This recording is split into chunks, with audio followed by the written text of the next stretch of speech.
This is the Patriots Catch-22 podcast with Evan Lazar and Alex Barth. I'm Evan Lazar. Evan Lazar. Hello, everybody. Nailed it. Joined as always by our Barth. That's a fit. That's a match. No risk it, no biscuit. 22. Here is Evan Lazar and Alex Barth. But if they want a rookie kicker, to me, Ben Sauls is the guy.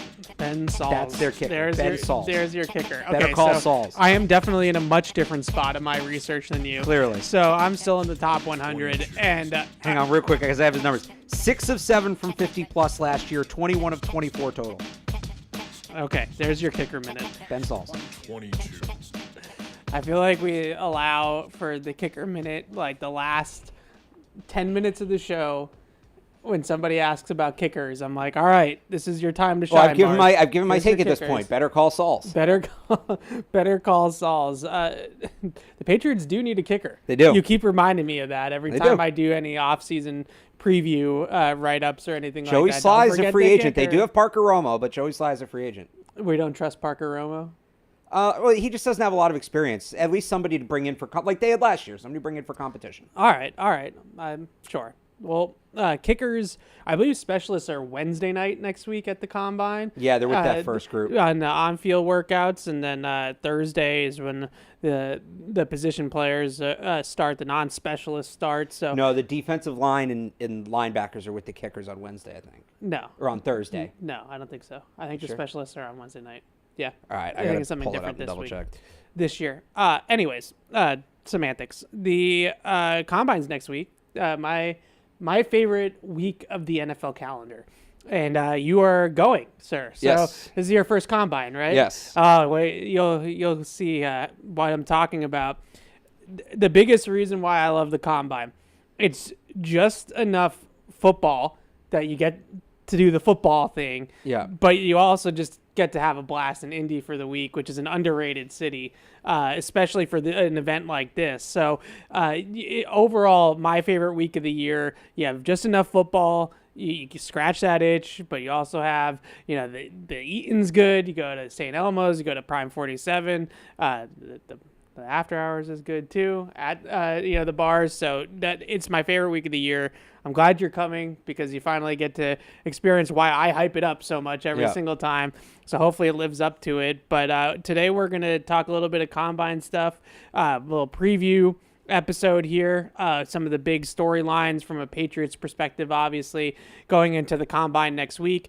We also have some free agency news, tag news, things like that we can discuss here at the top of the show. And then we'll take your calls and your emails. So I'll give out the phone number here in a little bit because I think we'll probably roll here for a few minutes on the Combine. But call us at 855-PATS-500.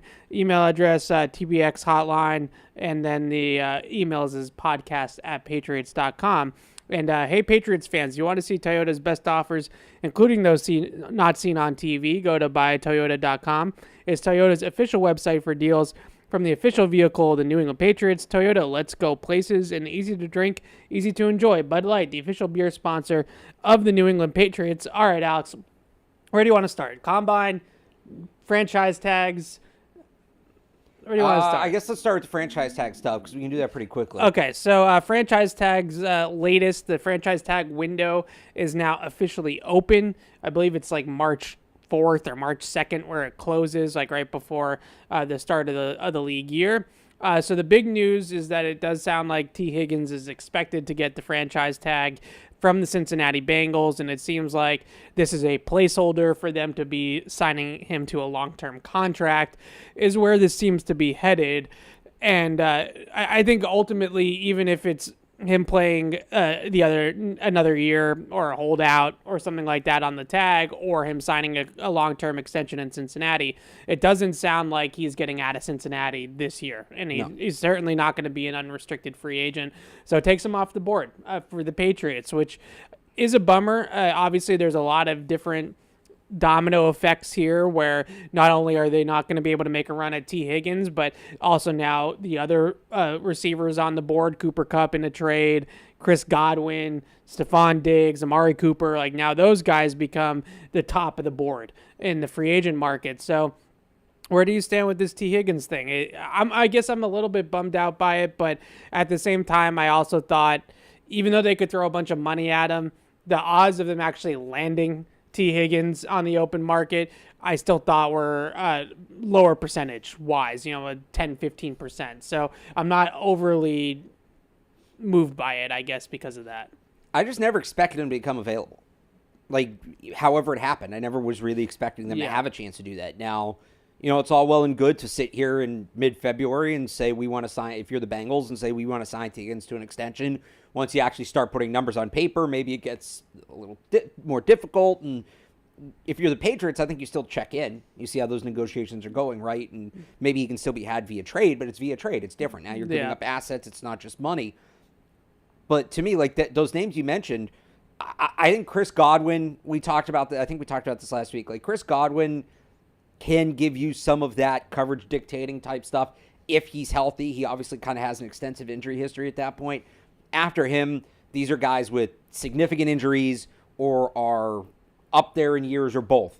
And I just don't know that receiver, that kind of apex receiver that they've been chasing for the last few years, is going to be available to them on the veteran market this offseason. I also don't know if that guy's in the draft. Maybe you believe that's Ted McMillan, and if you do, then I think there is now a stronger case for him to be the pick at 4. But if it's not Ted McMillan, Travis Hunter, we both think, is not going to be there at 4. So even if you think he's that guy as a receiver, it might be irrelevant. Yeah. Unless they go to the trade market, getting that guy may not be an option. So now you go in one of two ways. Do you really aggressively hammer the trade market and let teams know you might be willing to get a little dumb in order to land, this brings us back to DK Metcalf. Here we go again with him in terms of the money and what you're willing to give up. Or, look, and I know this probably isn't what people want to hear, but it's an option to build. They have the assets to be better next year. But in order to be like really contending, like finish, 10, 11, 12 wins, battling for the division, winning playoff games, this roster's 2 years away. It's going to take 2 off seasons, not just this one. You can kind of look at it and say, it's a 2-year process. We don't want to overextend for a wide receiver that's not going to be worth what we're giving up, whether it's Chris Godwin, Ted McMillan, whoever, if you don't truly believe that guy's the answer. And you say, we have needs to tackle, we have needs on the edge, we have needs in the secondary, might need a tight end, might need a running back, guard, on and on and on. We're just going to hammer those. And that doesn't mean you do nothing at wide receiver. Maybe you add a guy like a Christian Kirk who could end up being a cap casualty, who is a nice complementary piece, but is a complementary piece. Maybe you get one of these guys on day 2 of the draft who is a complementary piece, but you get that. You focus hard on the other options. You spend your premium assets there. And look, I know nobody wants to kick the can down the road at wide receiver for another year, but ideally, if you're not putting premium assets into that position, you got in your left tackle.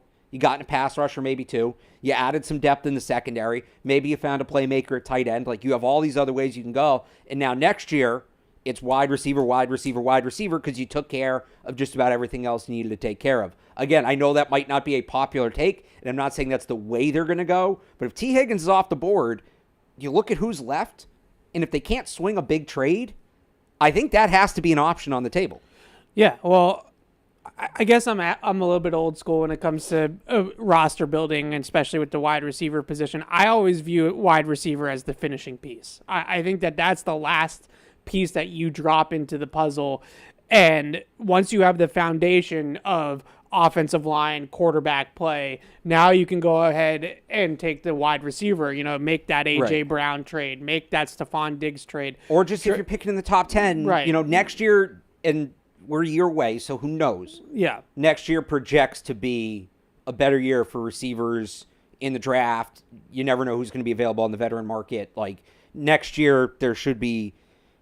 it's too early to do the, where would Ted McMillan rank in next year's class, because we don't know who's going to come out and blah, blah, blah, blah, blah. But, like, I'm going to guess Ted McMillan would not be, just looking at the list early, I don't think Ted McMillan's wide receiver 1 in next year's class. He might not even be wide receiver 2. So here's the thing, though, when it comes to receivers, and this has been we've hammered this on this show and our past shows and plenty. The bottom line with the receiver position in this league, T. Higgins caliber and above receivers do not hit unrestricted free agency. I think Calvin Ridley's probably as good as you're going to get. So, and how'd that go? And Calvin Ridley's older, and that was a big part of it with him. So, like, you look at a lot of these different avenues to add receivers, really you can cross unrestricted free agency off if you're looking for that true number one guy. That's not happening. It's never going to happen. Even if T. Higgins moves in a trade now on the franchise tag, teams are going to maintain team control on an asset of that magnitude. They are not going to allow T. Higgins to walk in free agency for nothing. And I know there's comp picks and all that, but theoretically nothing. It's just not going to happen. So you either have to trade for it or you have to draft it. And if you're trading for it, you're really giving up draft capital in the trade to get the player, so you're kind of drafting it, right? Like in a way. Now, maybe you're giving up less than it would take to get that caliber of player. Like I've said, and this is where I'll push back on that, right? If you can trade, go back to the Brandon Ayuk trade last year, apply it to DK Metcalf because I think they're comparable. So that would be 38, 104. I don't know if the Seahawks want Kendrick Bourne because that was a unique scenario, so we'll throw in a future fourth, right? Yep. 38 and 104. 38's the premium asset there. Are you drafting a receiver better than DK Metcalf at 38? No, you shouldn't have to think about that. But it's not apples to apples. It's not apples to apples. You have to pay him, and he's older and all of that. I get it, but like I want to like not anti using draft capital that way. I just think it has to be worth it. So my point being is that really the best way to attack this receiver thing is to draft and develop your own receivers. Like that's what the best teams do. Right. And to your point, that might not be a move that the Patriots can really make this offseason. Like I don't think that the best use of the 4th overall pick, and this is something that's starting to bug me about this whole discourse with the draft. I think it's important to say with all these conversations, and I'm not the only one that said this, so if you don't want to take my word for it, I've heard Daniel Jeremiah, Dane Brugler, Mel Kiper, like all the big J draft people say this as well. This is not one of those classes where there's a huge drop-off from pick like 4 to pick 12-ish, right? 12, early teens, around there.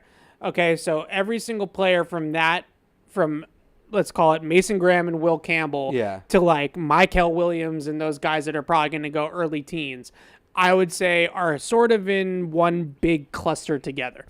So when we get to the combine and we get to this part of the calendar, this is where all those tiebreakers are going to be determined, right? Where either going to be measurables issues, medical issues, character red flags, right? Like all those types of things start to come out now, which is what helps you settle a lot of these debates. Is Will Campbell have the length to be a tackle? Is Ted McMillan going to go? I don't know if he's going to run, but if he runs and he puts down a 4.4 when you thought he was like a mid 4.5s guy, well, now you have to go back and watch the tape and reevaluate his play speed. So like all of these things are what's going to separate a lot of these guys right now.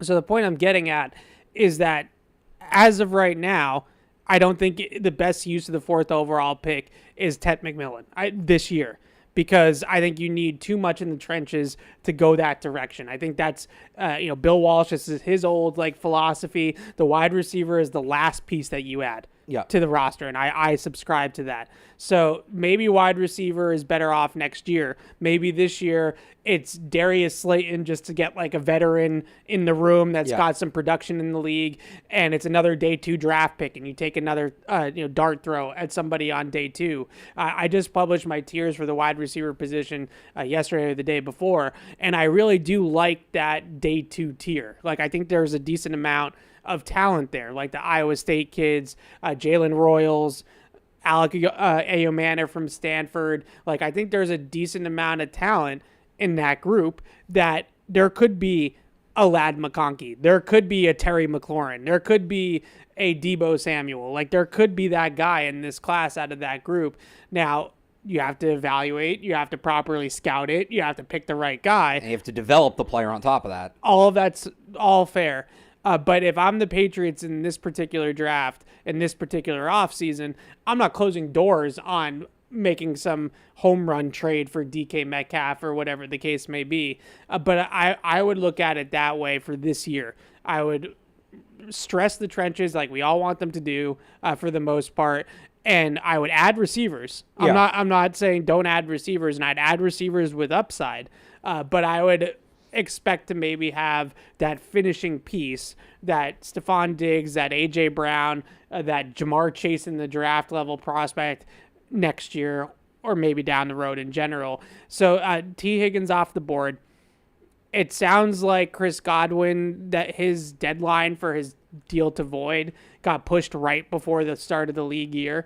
So that usually is an indication that the team is ongoing contract negotiations with the player. So he could be nearing an extension with the Tampa Bay Buccaneers to remain in Tampa Bay. So there's a chance that you could be taking him off the free agency board as well. So take another layer off the top. And now it's really tough to look at one of those guys that's going to come in and be the guy you want him to be. Like, you know how I feel about Stephon Diggs. Yeah. I think for years he's been one of the more underrated receivers in the league, but he's now on the wrong side of 30, and he's coming off a torn ACL. Yeah. So that's, you're asking for a lot there. He's Dallas bound. We talked about, that would be interesting. We talked about Cooper Kupp. We talked about Deebo Samuel last week. Like, I think Cooper Kupp, he hasn't really been that engine of an offense for 3 years now. A couple years. I mean, Puka Nacua really took over that role almost as a rookie. Yeah, but he's also been banged up, and he doesn't quite look like the same player. Deebo Samuel, same thing. He's dealt with injuries. He doesn't quite look like the same guy.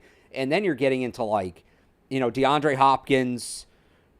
Where's he at this point? He's in his 30s. I think Deontay Johnson's a free agent who would he play for 4 teams last year? Mike Williams. These are the kind of players you start to talk about, and those aren't answers. Yeah. Those, at best, you're trying to get the last drop out of a guy before he hangs it up. We've seen them do that time and time again. It's not quite Eric Decker. I don't want to go that far, but it's like Eric Decker, no Joey Galloway pull. Galloway. Reggie Wayne. Well, Reggie Wayne Thomas was here for a week. I don't think it would be quite that Chad bad. Johnson. Demaryius Thomas, Chad Johnson might be up there too, where it's and they Yeah. probably should have kept Demaryius Thomas in 2019. But those guys feel more like that kind of signing than somebody who's going to come in here and really change the offense. Yeah. Diggs could if he's healthy, but 30 off a torn ACL is risky. Yeah, I don't think they're in a position to land a guy like Diggs. I think he's going to be contender chasing, ring chasing. I also think he's going to want to play with his brother in Dallas. Yeah. And that might be a really good fit for him there. So the last one, I guess, as of right now, a couple more. Actually, there's 2 more I wanted to get to. Trey Smith in Kansas City. Now the report today is that probably no tag. Yesterday it was maybe transition tag, which is the same tag that the Patriots used on Kyle Duggar last year. So it's right of first refusal for the player in a contract negotiation. So he is going to hit unrestricted free agency. It sounds like now maybe there could be a rebuttal type, transition tag there for Kansas City, but you probably could bid for a guy like Trey Smith. That's probably going to be an option for the Patriots. My take on Trey Smith, I don't hate the idea of going after a guy like Trey Smith. I don't love the idea of paying $40 million combined to your 2 guards, right? Because Onwenu just got paid, and then you're going to have a lot of money invested in Trey Smith as well. Probably not the best way to use your resources. But I feel really strongly about.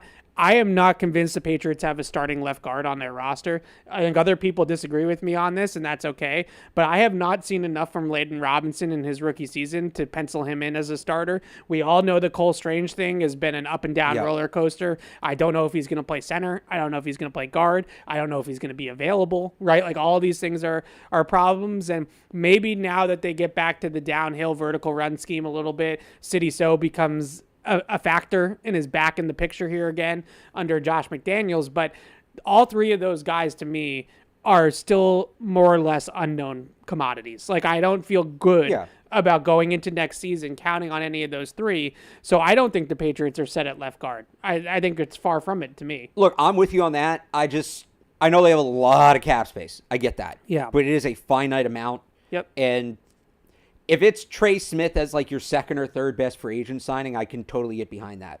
I agree with you. They need a starting left guard. I don't know that they need a top 5 left guard in football. Or I don't know where you'd put Trey Smith in that ranking. But I don't know. I'm kind of thinking this through in real time. If you're going to have a rookie left tackle, I guess maybe I could see that investment. But I'll take, and they can have both. They can have both. I'd rather have a Josh Sweat than Trey Smith. Right. I might even rather have Javon Holland if he hits I want to free get to agency him in a second. than Trey Smith. I'm not anti-Trey Smith, and there's a way to make it work. Yeah. But if the big splash coming out of this offseason is Trey Smith, I don't think that's enough. If they do like a 2021 type thing and they go get a Matthew Judon and he ends up being Hunter Henry, right? Awesome. Like that would be incredible. If he's the big name, I don't think he did enough because there's other players out there, more premium positions that you need, that if you're passing on those guys, sign a guard. Like, you can find another starting caliber guard. Will he be as good as Trey Smith? No. Will he be good enough for what you need? Yeah, probably. Yeah. So it's, I'm kind of in between on Trey Smith. I need to see the rest of the picture to see how there's a way he works, but I need to see the rest of the picture. I also don't, and look, maybe it's not a big deal to him whatsoever. I'm also not completely losing sight of the fact that he's a right guard. So he played right guard in Kansas City. Joe Thuney obviously played left guard in Kansas City, or has played left guard in Kansas City. I don't know if it's as big of a deal as flipping at tackle. I think flipping at tackle is probably as big. It might be a little bit of a bigger deal.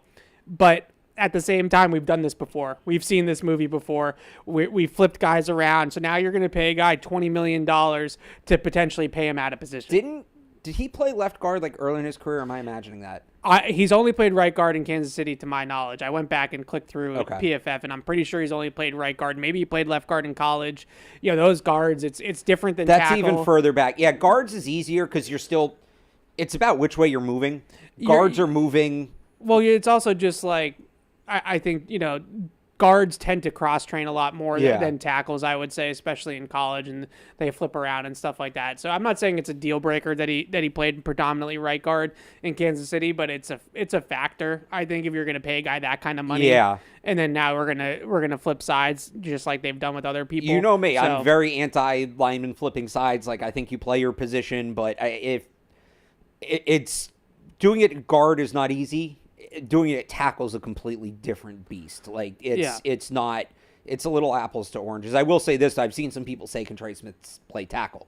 I'm out on that one. Oh, no. Go get a real tackle. No. I'm out on that one. No. If you want to move him to left guard, I'll have that conversation. I'm not playing him at right tackle. I'm certainly not playing him at left. That's the toughest move you can make, is right guard to left tackle. So last one here, you mentioned him, Javon Holland. Yeah. Who Cameron Wolf last night on NFL Network, I believe it is, reported that it's trending towards no tag for Javon Holland in Miami. So he's going to be a free agent. Now, it goes back to a little bit of what you were saying about like the 2021 offseason, right? If you're going to you got to spend the money somewhere. Right. And if you're kind of not going to spend it at receiver and there's not any real receivers to spend it on and so on and so forth, then just getting the best players on the market might be the way to go. Javon Holland is absolutely going to be a top 5 player available on the free agent market, maybe even higher on some lists. So he's one of the best players available. Who's ahead of him if we're taking T. Higgins off? Probably, it's going to be him. It's going to be Sweat. It's going to be Trey Smith. Those are going to be the top 3, I would think. I'll take him over Trey Smith. So he's a really, really good center fielder. Awesome free safety. Now, you just paid Kyle Duggar, you just paid Jabril Peppers. We don't know what's going to happen with Jabril Peppers off the field and all that, the legal drama and stuff like that with him. So we'll see what happens with all of that. It absolutely fits better in the back end to have Duggar with Javon Holland. You have a true free safety, you have a strong safety, or whatever you want to call it these days, hybrid or whatever, and it fits. The puzzle fits much better with those two guys. And we know they're not afraid to play 3 safety. Like, you can absolutely have all 3 of them on the field at the same time.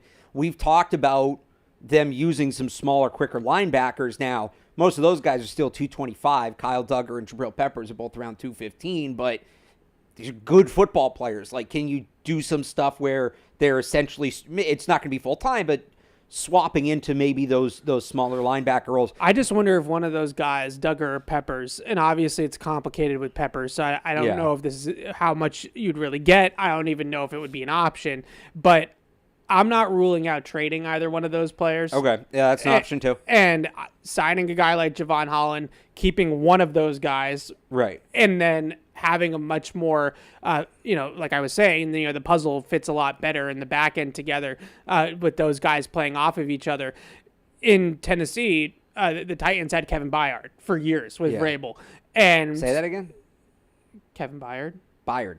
Yeah, I said Kevin. You Byard. Okay. You put a lot on the A. Why do you harp on that? These Was because it was weird. What difference does it make? I have never heard it pronounced like that. I'm rolling here. You said his name right. Continue. Kevin Byard, whatever you want to call him. You got that one right, yeah. Toyota.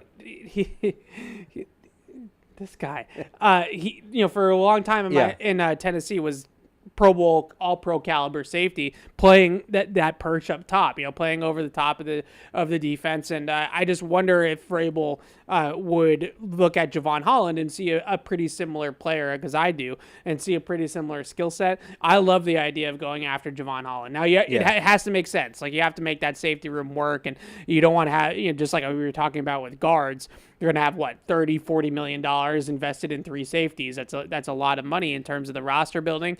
But they have so much money. They have so much cap space. Too. These are some of the things you can do when you have not just a quarterback, but they have their star corner on a rookie contract as well. Those are big money positions. So, and they really, what do they have invested at linebacker? Bentley's deal isn't significant. No. So you can, it's significant. He's a good player, but it's not a lot of money. So if you're saying, all right, well, we have these 3 safeties, so we're not, maybe that's a guy that we're keeping in place of a linebacker. We'll borrow some money from the linebacker room. We'll borrow some money from the cornerback room because we have a top 5 corner in the league and Christian Gonzalez making rookie money. Borrow some money from that quarterback room, things like that. Ideally in 2 to 3 years, 2 to 3 to 4 years, we start parsing it's a lot of money spent at this position or a lot of money spent at that position because they have a lot of good players. Right now, like you said off the top there, just get the good football players. Yeah. And then you go from there. And I will say, too, to your point about the trades, I know Duggar, with his legal situation, is tough to trade him. Well, Kyle Duggar's coming off that ankle injury that clearly limited him last year, so he might be tough to move as well. Yeah. I look at free agency maybe slightly different than the draft in terms of best player available, because in free agency, the pool isn't as large in terms of the top end talent. Well, the pool isn't as large, and it's not like you get to pick your free agent and then 30 free agents go before you get to go again, right? Right. So in free agency, I think when you go into free agency with needs in mind, we need a left tackle, we need a wide receiver, we need this player, you end up with mediocre players in those spots a lot of the time. And I'm not trying to throw shade at these guys, but like in 2021, you end up with the Nelson Aguilars, and you end up with a guy in Johnny Smith who wasn't really a fit, but was the best tight end on the market, so we're going to sign him anyways. You needed a corner, a defensive back, so you end up with a guy like Jalen Mills, who's a solid player, but he's not a game changer. He's not a real difference-making player. So when you go into free agency, if Javon Holland is the best free agent on the market and you're the team sitting there with the most cap space and he's a damn good football player, sign Javon Holland. Right. And then you figure out all these log jams and things like that as you go. If Trey Smith is the best free agent on your board and you have $130 million in cap space and can outbid everybody, then sign Trey Smith. And it's a lot of money invested in guards. There's no doubt about that. Well, you're not paying tackles. And if you get your tackle in the draft, you're not going to be paying tackles for a few years. Now, and you have a really sturdy, really good depth to the pocket for Drake May. Yeah. He has a pocket to step up into. He's got a nice clean shelf all the time. You can run the football, up the middle, up the gut, just like Josh McDaniels wants to do. You can really look at that and say, all right, we have something to build off of, just like Kansas City. With those 3 guys in the middle. So I look at the free agency a little bit different, similar but different in terms of that than the draft, because of the talent pool. What is available to you is very different in free agency than it is in the draft. You can't force it in free agency. You just can't. So that's free agency. I want to hit on a few of these top storylines with the combine, and then the emails are just rolling in. So we'll get to all these emails here in a few minutes. But I think the 4 biggest storylines going in for the Patriots. I figured, but these are the 4 that actually matter. Okay. Well, one of them is about some guys he really likes. So and I don't think you're going to have it. Number 1 to me. Yeah. And this is not Patriot directly related, but it's Patriot adjacent. This is the time of year where the quarterbacks really start to solidify themselves, right? You start to get into those meeting rooms. You start to get into throwing sessions. But most importantly, at an event like the Combine, this is probably the first time that these teams have truly interacted with Cam Ward and interacted with Shedeur Sanders face-to-face, and their top decision makers, their general managers, their head coaches, their offensive coordinators, putting them up on the whiteboard, talking to these guys about football, talking about life with these guys. That's a big deal in this draft for the Patriots, even though they don't need a quarterback. We all know the scenario. Yeah. If they can get two of these quarterbacks to go in the first 3 picks of this draft, it changes everything for the entire draft for the Patriots. If Abdul Carter or Travis Hunter is sitting there at the 4th overall pick and they need the quarterbacks to go. So just quickly on the quarterbacks. Or just within that, even if one goes, and it's not the ideal scenario, but somebody showing enough that the Raiders or the Saints fall in love and are willing to give up the typical quarterback package to move up and get them. Yeah, fair enough. Looking quickly at these quarterbacks, I haven't done deep dives into these quarterbacks, but I have done enough that I feel like... you've watched Xavier Restrepo, you've watched Travis Hunter, correct. So you've seen... So I've seen enough of them at this point to have a take, and I look at Cam Ward... I think I might have texted you this. I see a little Justin Fields in Cam Ward. There's an issue with holding the ball. There's an issue, I think, in terms of decision-making and processing speed that exists there. But there's all sorts of moldable talent, right? There's a lot of physical talent. There's a lot of arm talent. I think the one difference between Ward and Justin Fields, and the reason why I brought up Justin Fields, both could run a little bit. Both have the same kind of build, I would say. Like Cam Ward's not like a 6'5" prospect, right? He's going to be probably more built like a big running back instead of a typical quarterback build. But the one thing I would say is a little bit different with Cam Ward than Justin Fields. I think his arm is more flexible. Like I think he has more. He has more pitches to throw, and he can throw from different arm angles. Like Justin Fields, throw a little harder too. Justin Fields is always really robotic to me. Like it was a robotic release. He had to have his feet set and have a platform. Whereas I think Cam Ward's got a little bit more of that off-platform ability, but you can talk yourself into it with Cam Ward easily. I mean, the physical tools are definitely there. I just think that there's a little bit of rawness overall to his processing and to the quarterback nuance and the detail. With Shedeur Sanders, I feel like it's kind of the opposite. I think Shedor's an okay athlete. I think he has a decent arm. I don't think he's wows you with physical traits. Like I don't think you watch Shedeur and say, "Wow, that is a Drake May type prospect or someone like that that's just got a ton of physical talent." But what I do see with Shedeur is like a natural feel for the pocket, a natural feel for decision making and processing, but just a natural feel for quarterback play, which I think makes sense. His father's a head coach. Yeah. He has grown up in this life. He's grown up around really good quarterbacks. He's worked with Tom Brady. Like he's done all that kind of quarterback guru stuff from, manning passing camps and all that good stuff probably since like the 6th grade. He's been doing all this kind of stuff. So he's a natural quarterback, but maybe not the athlete that Cam Ward is, whereas Cam Ward's the ball of clay. Both these guys, I think you can talk yourself into in the top 10.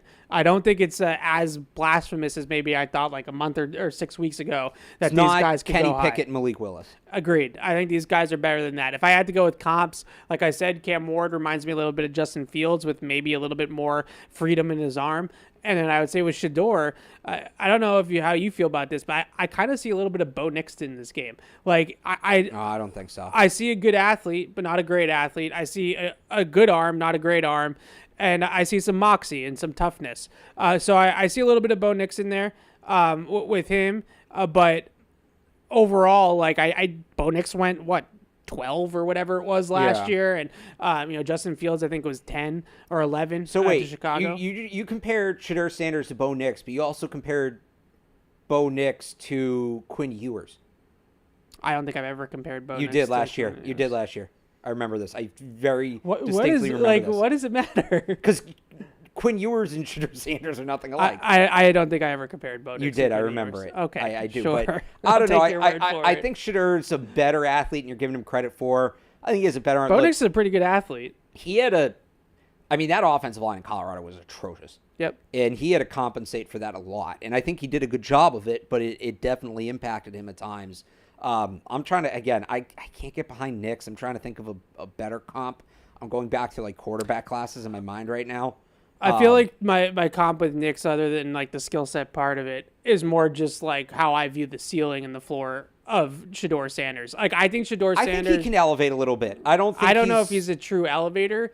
But I think if you put him with Sean Payton behind a great offensive line and all the, what Denver basically set Bo Nix up with, I think that there's a really good chance that Shedeur has a pretty good start to his career. I think he can do more in terms of like throwing receivers open, and I think he can access some more parts of the field than Bo Nix can, especially when you're talking about between the numbers. I still can't really come up with a comp. I'm like trying to go back through the years in my brain, but I don't know. Doesn't matter. Yeah. The comp isn't important. The important part is that this is the time of year where it really kind of starts for these quarterbacks in terms of all of the interview process, the vetting process, and all that kind of stuff that makes a lot of these decisions at this time of year. Like, if you were in honest, true serum form with Elliott Wolf and Gerard Mayo this time last year, they truly did not know which quarterback they were going to take necessarily. I don't think at 3 overall. Once you get through the pro days and stuff like that, it really starts to solidify itself. So that's the quarterback take. I want to add on to that, but real quick, how about as a comp? That's not a good one. I was going to say Baker Mayfield, because they both kind of have that moxie. They can both. That's Bo Nix. What are we talking about here? Baker Mayfield's better than Bo Nix. Oh, you need to go watch Bo Nix last year with Denver. I really don't. Yeah, you do. It was better than you think. The other thing about the you just said Baker Mayfield. That's literally Bo Nix. no, Yes, Baker is more of a live arm. I think he's better in the intermediate. He's better in the pocket. Maybe if we're doing floor ceiling or middle ceiling. But okay, I think if you're comparing him to Baker and Bo Nix, and I'm comparing him to Bo Nix, I think we're in the same ballpark. I think we just feel very differently about Bo Nix. Yeah. You need to let it go. The other thing with the quarterbacks too is, like, does anybody else enter this conversation? And I know that sounds ridiculous in this quarterback class where we're comparing the top prospects to Justin Fields and Bo Nix, but if somebody else does move up, now maybe a third team's trading up for that pick, or somebody moves up in the late first round and that pushes a prospect down to 38, something like that. So the guys I'm looking at, for whatever reason, Jackson Dart got a ton of hype after the Senior Bowl. Good agent. It's J.J. McCarthy all over again. I have no clue what is going on there, but you know what? Sure. I'll say this. I think an NFL team should totally give up a ton to trade up to 4 to take Jackson Dart, right? Like, I would love that. Please do. Go ahead. It's not going to happen, but like, does Jackson Dart build on any of that momentum? Will Howard off winning the national championship and really turning things around off that Oregon game. He's got the frame. He's got the arm. He's a little bit older. He has that experience. He's somebody maybe, if he tests well at the combine, I could see teams buying in on. And then the real wild card is Jalen Milroe, who obviously did not have the season a lot of people wanted him to have coming off of what was a very, very good 2023 season. But the athleticism, the arm strength, the what's the word? Courage, I guess, in the pocket, like Toughness in the pocket. That's a good one. You talk about a ball of clay, big time ball of clay. Will Howard's an interesting one to me. Those are the three. If there's going to be those are the competitors for QB3 to me. It's Will Howard, it's Jackson Dart, and it's Jalen Milroe. Will Howard and Jalen Milroe are kind of a flavor thing. I'm literally only including Jackson Dart. It's the same thing we did with Will Levis a couple years ago too, where like he's not even as good as Will Levis. Not. He's a worse Will Levis is my comp, but it's like I refuse to talk about Will Levis going as high as people said he was going to until it got to the point where, well, I have to acknowledge it because so many people are talking about it, so fine, I'll talk about it, but it probably shouldn't happen, but I'll put him in the conversation because, like you say, he's a great agent, so apparently we have to put him in the conversation. I'm so glad we're not doing quarterbacks for the Patriots this year. I'm so glad. I have no idea what anybody saw in Jackson Dart that week in Mobile that all of a sudden he became the darling of the quarterbacks that were in Mobile. Jalen Milroe is intriguing-ish because I hate to do this to him, but like, it's a copycat league. People are going to see Jalen Hurts and they're going to think Jalen Milroe. They just are. It's lazy and it's bad, but that's just the bottom line. That's how the league works. They're going to look at him, dual threat quarterback, somebody that most people consider raw as a passer, but we can develop him and we can get him there. And if he's supported and all that stuff, well, he'll be Jalen Hurts or something like that. Watered down Jalen Hurts. Will Howard's intriguing to me for one reason, and that's that if you're one of these OC or head coach play callers that is really convinced that your system is just the bee's knees, right? Like your system Yeah. is just going to prop up any quarterback. Kyle Shanahan is an obvious one, although I don't really see why, but whatever the case may be. No, what do you mean you don't? If they don't want to pay Brock Purdy? It sounds like they were going to pay Brock Purdy. If they don't want to, Will Howard on day 2. If they go to Brock Purdy with the Daniel Jones contract and it's like really kind of just a 2-year deal, then maybe. Obviously, Chip Kelly's in Vegas now. They need a quarterback. Vegas for Will Howard makes a lot of sense. If you're looking for that Brock Purdy type of quarterback where all you're asking him to do is hit the buttons on the controllers in a perfect situation with a perfect line and perfect skill players and all that kind of stuff, Will Howard just did it at Ohio State, right? Like, and he can do that. And I think he's different from J.J. McCarthy because J.J. McCarthy was like high ceiling, low floor, right? Whereas I think Will Howard is just game manager. Well, they're also different. Will Howard's a lot more experienced. He's bigger. Yeah. J.J. McCarthy was more athletic. Howard is more athletic than people think, especially if you go watch the Kansas State tape. He did more with his legs at Kansas State because he didn't need to last year, except the one time he really didn't need to when he did against Oregon. But I don't know why I keep going back to that. But, like, he's that guy. He is as plug-and-play a quarterback as there is in this draft, except Jackson Dart, apparently. All right, so that's the quarterbacks. We spend way too much time on quarterbacks for a team that's no, not but it's relevant. It's definitely relevant. How it sets up the board for the Patriots. It's definitely relevant. And not only, just last thing, it's not only relevant at 4, it could be relevant at 38 because you brought up Will Levis, who goes early second round and is like, I think he's the first pick of day 2. And did the Titans trade up for that? They might have. That sounds right. So it's a factor. 23. It's a factor in the draft of how these quarterbacks fall and what that means for the Patriots. The second biggest storyline for the Patriots at the Combine, I personally think it's the second biggest. Maybe Travis Hunter and what he says about his position. They did trade up both privately and publicly is the second biggest storyline. But to me personally, Will Campbell's arm length and measurements is the second biggest. April 2nd, Sunday. Or March 2nd. Sorry, Sunday. Mark your calendars. That to me is the second biggest storyline. I've gone back and forth enough about this on Twitter with people. I think everybody understands my stance on Will Campbell. The one thing I'll continue to just say about Will Campbell, stop calling it a major reach if they take him at 4. We got to stop with that. It's not. He's a consensus top player in the draft. He's been a top tackle prospect in the draft since last year when a lot of people thought he would have been, right in between Joe Alt and Olu Fashanu if he was able to come out last year. Which is, I still think, where he is. Yeah. As a player. And now he's this year. He's 6th on the consensus board. He's 6th on Dan Brugler's top 100. He's 8th in DJ's top 50. He is a top prospect in this draft. If he comes in next week and he's got 32 1/8 inch arms, then we have to put it to bed. And I will let it go. I will put it to bed at that point. I don't think that's going to be the case. I don't think so either. It's just a hunch. I don't have any great information. It's more than a hunch. Honestly, it's more than a hunch for me because Daniel Jeremiah tweeted, I think in late January, that Campbell was working out as a tackle. Yeah. And he can go buy a tape measure. He can measure his arms, right? If he thinks he's going to be going through the process as a guard, training as a tackle is a massive waste of time and a very important thing in his life. Yeah. So if he's still training as a tackle, my guess is he has an idea that he's going to measure in as a tackle. I think he's going to come in right over 33 inches. And this is just a hunch. I don't have any inside information. I just think he's going to come in right over 33 inches. Have you seen the people who did the thing where it's like the computer generated, it's him, and all right, we know he's this tall, and we'll do this, and it's going to... I was talking to Felger about this the other day.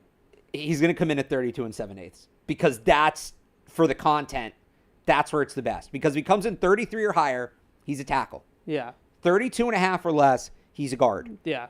32 7/8 is where we have the conversation. Because now it becomes, he's below the benchmark, but by literally like this much, right? Yeah. Is he talented enough to reset the benchmark the way Rashawn Slater did 3 years ago? 32 7/8 is where the conversation is. Anything else, there's no conversation. One way or the other. I'll make this pledge to all the people that hate Will Campbell out there right now. If he comes in over 33, you shut up about the guard stuff. If he comes in 32 and a half or less, I'll shut up about the tackle stuff. 32 7/8 is where we have a debate. I look at Will Campbell's film, and I've watched it multiple times. Yeah. I try to see both sides of it. I just don't think that length is his biggest issue. I'm not saying that he doesn't have to make up for it a little bit in other ways, because he does. There's no such thing as a perfect prospect. But I see his biggest issue to me right now is that he overshoots or oversets his landmark to the outside, and that opens up those inside counters, right? So he gets spun on, or he gets beat to the inside, across his face, and things of that nature. That to me is more about like footwork than it is about length. And with tackle play and offensive line play, everything starts from the ground up. It's a lot like quarterback. Everything starts with your feet. It's feet, and then do you have a natural plan and feel for the position, and play strength. Those are the three biggest boxes you need to check. He checks all three of those boxes. He's a great athlete for the position. He moves well for the position. He's a very, very seasoned and battle-tested tackle. And in the SEC, by the way, and he's an ox. competition. He's strong as heck. It's probably his best strength, is core strength and his upper body twitch and his power in his body. He's a very strong dude. So when you check all three of those boxes, like those are the foundational elements to me to play tackle in the league. Now we can talk about, all right, how is he going to hand fight? How is he going to counter the fact that he doesn't have the great length? That's all coachable. Which I agree is all coachable. So as long as he has functional length. We'll get to Will Campbell. We'll see his arm length. Maybe we put it to bed one way or another. Well, let me ask you this on putting it to bed. Because a lot of people want them to trade down. And we talked earlier about how they don't have a clear starting left guard. Yeah. Let's say they sign Alaric Jackson in free agency, right? And, they move down in the draft. Let's say they move down to like 10, 11, 12, somewhere in there. Would you take him as a guard at 10, 11, 12? Oh, at 10, 11, 12? Probably still Not no. at 4. I'm not at 4. If they, depending on what happens in free agency, there might be, because I think he's going to be a hell of a guard, too, if he's playing guard. Yeah. Like, if you move down, there's a chance he's, one of the better players available. I don't know that I'd take him over like a Tyler Warren, but if you move down that far, you get what's fair for it. I'm not writing him off entirely. It just becomes a lot less realistic. I just look at two things that I hear a lot with Will Campbell. One is that he'd be a massive reach at 4. That needs to stop. That's not true. And the other is the word value, and that the value isn't good enough, which I'm not really sure what that means. It's something. Well, it's what does that mean? It's also the thing. You. People. Well, I think it's just something people use as a placeholder. I feel like and I'm not like coming at anybody. I mean this honestly, and it's something I've dealt with. This is a difficult draft to talk about because of the lack of talent. Yeah. And a lot of things that we usually fall back on maybe aren't available. So when I hear people say, I wouldn't take Will Campbell at 4, the value is taking him at, 7, 8, 9. I wouldn't take Ted McMillan at 4, but I'd take him at 7, 8, 9, right? Guys like that. Mason Graham, same thing. Wouldn't take him at 4, but I'd feel a lot better taking him at 7, 8, 9. Because you feel like in a normal draft, that's where he'd go. Okay. Well, you got to tell me then, when you move back from 4 to 7, or you move back from 4 to 9, who's going in the picks in between that's pushing him down? Because if you, the Patriots aren't the only team drafting. You just don't get to magically move back and still have him be there. Well, the other thing with the trade down thing that's starting to bug me is, why is the team at 9 or the team at 7 or the team at 10 or whatever, you have to have a reason to trade up. 6 and 9. I shouldn't have been using 7. I pulled that out of my ass. It's 6 and 9. It's the Raiders and the Saints. Okay, but you're convincing me then that they're trading up for the quarterback. Right. Which I just don't see happening. It's not a guarantee, but just for the sake of the conversation, right? Correct, but that's what we're doing. We're just making up conversation. And 6 and 9 to me, we would all, unless Abdul Carter or Travis Hunter are sitting there at 4. Yeah. I would confidently say that we would all take the trade down. We would all do it. We would all trade down in this draft. It's the way to go for them. It adds draft capital. It's not a great top of the draft. You're not talking about getting a Joe Alt or a Marvin Harrison Jr. or a Malik Neighbors level talent at that spot. It's the move. But who is trading up and why? And what are you getting for it? Is it worth the trade down? That's the other thing. You don't just move down if it's, all right, Saints call, move down to 9. We'll give you 9 and a 3rd round pick. No, that's not worth it. And you don't want to set that precedent, even if somebody might say, well, if that's all you can get in this draft, it's better than nothing. But now, next year, when you're on the phone with teams, you've set, and this is going to happen to other teams too, you've set the value. It's economics at that point. Now 6 to 9 is worth a 3rd round pick, which it's not, and you don't want to set the precedent that it is because you might be trading down in the future, and you don't want to have to set that.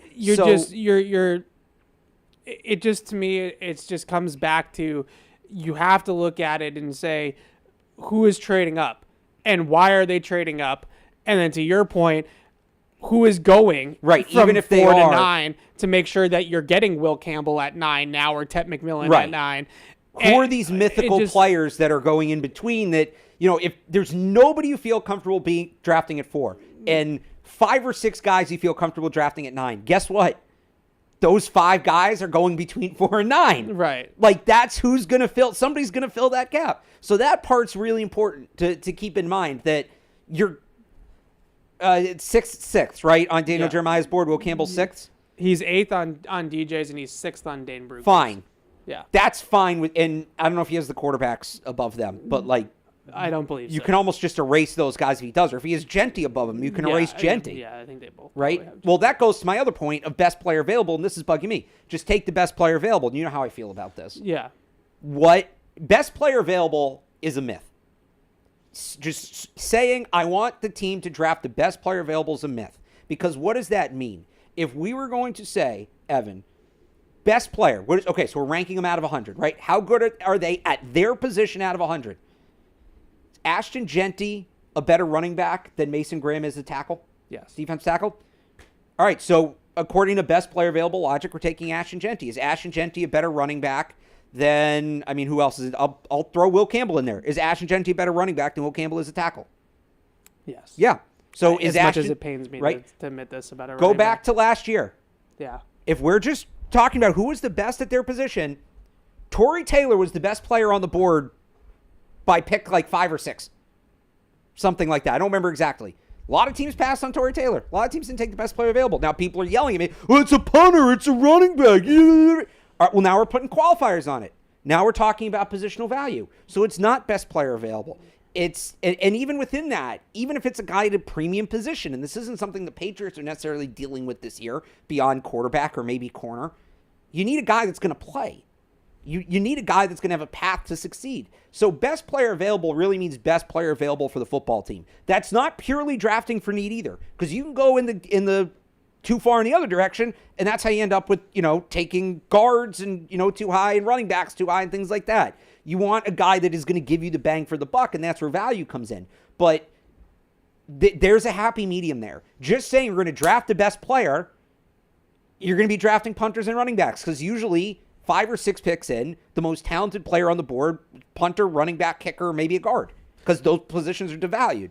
So you have to find that balance. So I think this is like a new segment that we might have, and I understand that it's a little bit maybe pretentious on our end, but the things that are just bugging us about the draft discourse, because I feel like this draft is already getting to me. I've for a long time said best player available is a myth. I've said that for 2 or 3 years We're now. a month into That's this. That's not new. And I'm already annoyed by several things. The trade down one is annoying me because this is one of those drafts when I was in Mobile, everybody wants to trade down.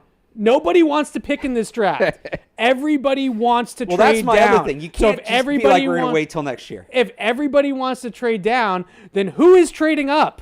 I will say. It's crazy. Everyone wants to trade down. No one wants to pick high in this draft. I'll entertain the trade up, trade down thing a little bit more, because at the end of the day, when push comes to shove, we know teams will get dumb about quarterbacks. We know, we've seen it time and time again. I think teams might get dumb about the quarterbacks in this draft because it's at that point it's just the talent stinks anyways. So if we're Tennessee and we really have a strong grade on Cam Ward, we feel good about it. We don't think he might not be an MVP caliber quarterback, but we feel like he can be a starting quarterback in this league. And we still have a comparable-ish grade on him as we do on Abdul Carter. Then why wouldn't we take the quarterback? Right? And that's how I feel about all the options for the Patriots at 4 to your best player available point. If all these players are clustered together, if Will Campbell and Mason Graham and Ted McMillan and Tyler Warren or whoever are all in one big cluster on your draft board, position it factors in. It does start to factor in. It's the tiebreaker. Well put. It's the tiebreaker, right? Because otherwise it just you have to pick somebody.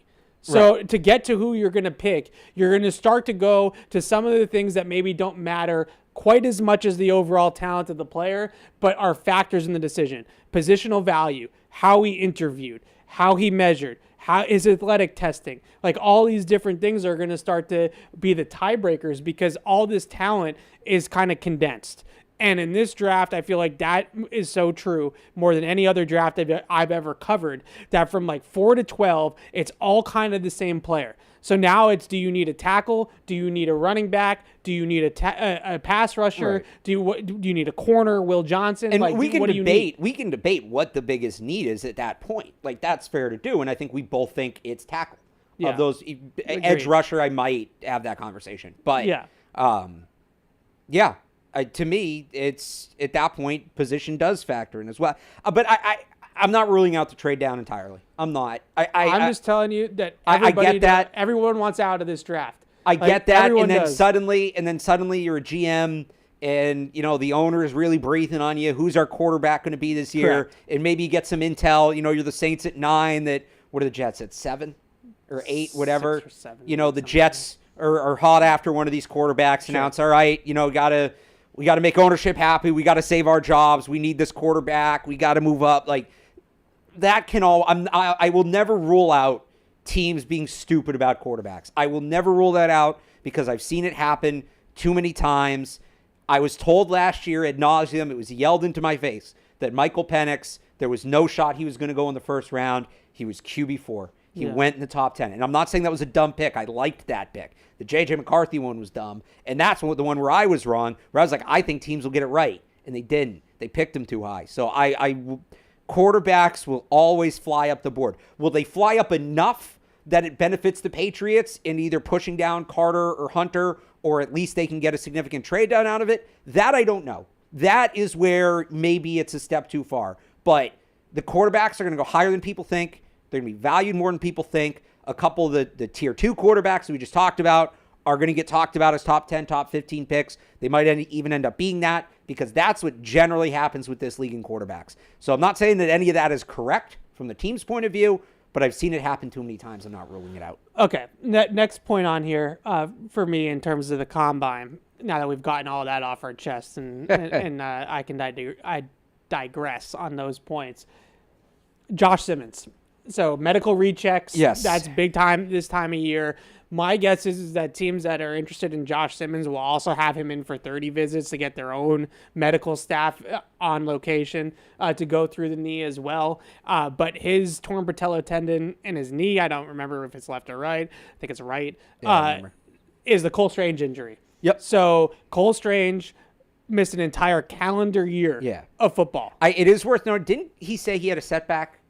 I don't remember hearing that, but you could be right. But so Josh Simmons, a left tackle for Ohio State. There's two big things to discuss with Josh Simmons, because the other thing that you hear a lot of, and I'm not like as hot and bothered by this as like the Will Campbell stuff, but the other thing you hear a lot of with Josh Simmons is, well, just take Josh Simmons, right? Just take Josh Simmons, with your second pick, and that way there you don't have to quote unquote reach on a tackle at 4 overall. I don't know why I thought Cole Strange said that. I can't find it. Oh, you mean Josh Simmons? No, Cole Strange. You think Cole Strange had a setback? No, I remember when he came back, I thought I remembered him saying when he was like talking about his rehab that he was like, that he had a setback at one point. But I might normally, that injury has become worse than like the torn ACL. Like ACLs, they've kind of streamlined the surgery and the rehab, and they have a good feel for that injury. This injury, torn patellar tendon, is a deadly injury. Like, it is not a good injury. Well, let's say you're being metaphorical there. Yeah, of course. I mean, constantly getting deadly injuries. It's that has a literal meaning. Devastating is the word you were looking for. Yes. To have. And so Cole Strange missed an entire calendar year of football.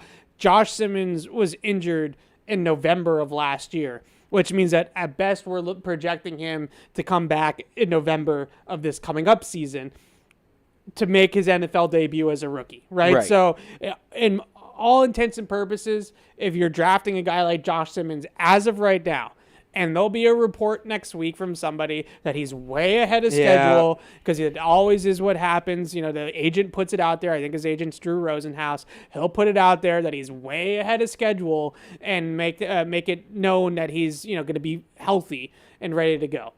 That being said, if Josh Simmons misses a calendar year of football, you're really not getting him until his second year of service. And even then, is he going to be the same player after the injury? Right. It's a very difficult injury to come back from. So on one hand, just from a Patriots point of view, I don't know that this team can afford to have its first-round pick not play.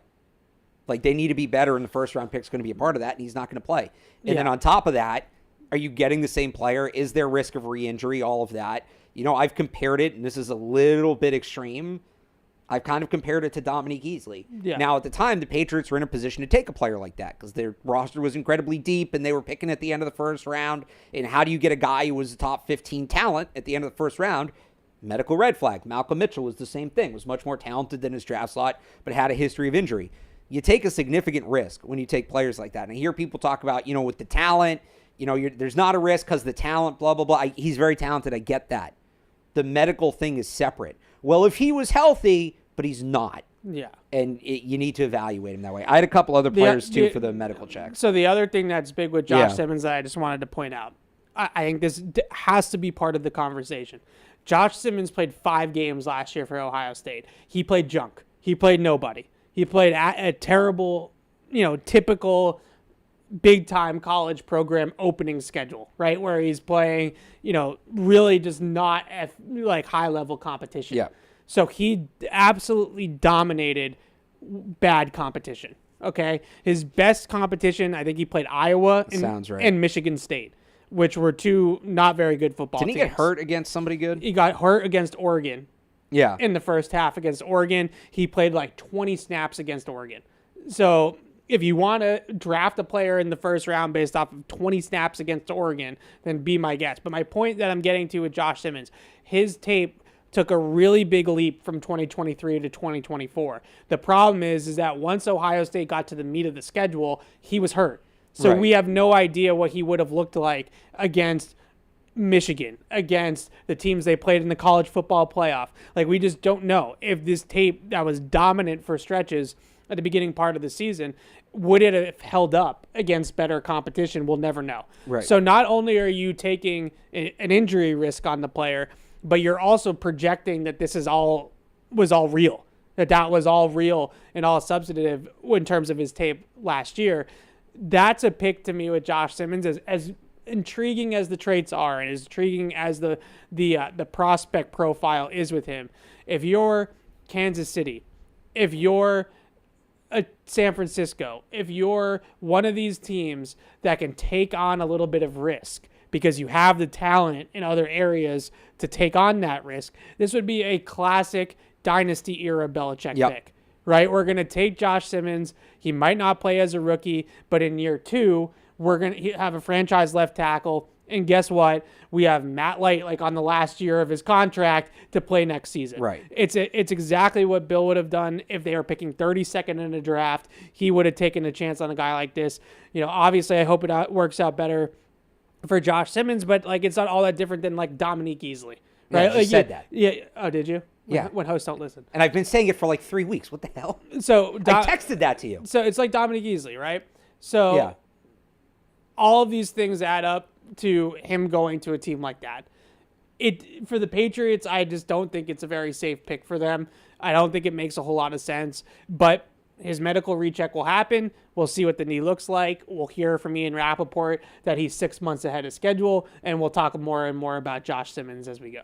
Who's your other medical people? I'm just going to say on Simmons, if he gets to 38, I'd entertain it a little more, especially if they don't take a tackle at the top, but he's not getting past the Chiefs at 31. There's no way. There's no way.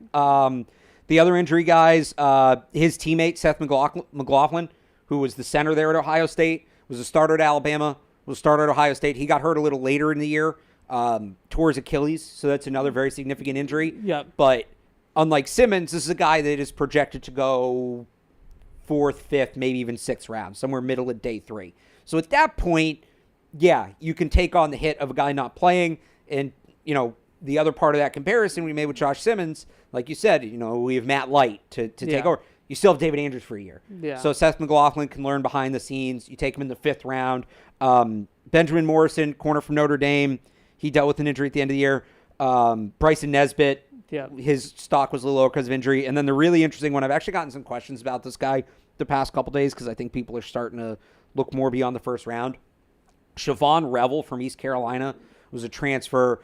He's everything. You know how I like long man corner, great athlete, all of that. But I think he only played like 3 games before he tore his ACL at East Carolina. So he really is an unknown. There's a ton of untapped potential there. He is somebody because he tore his ACL so early in the season.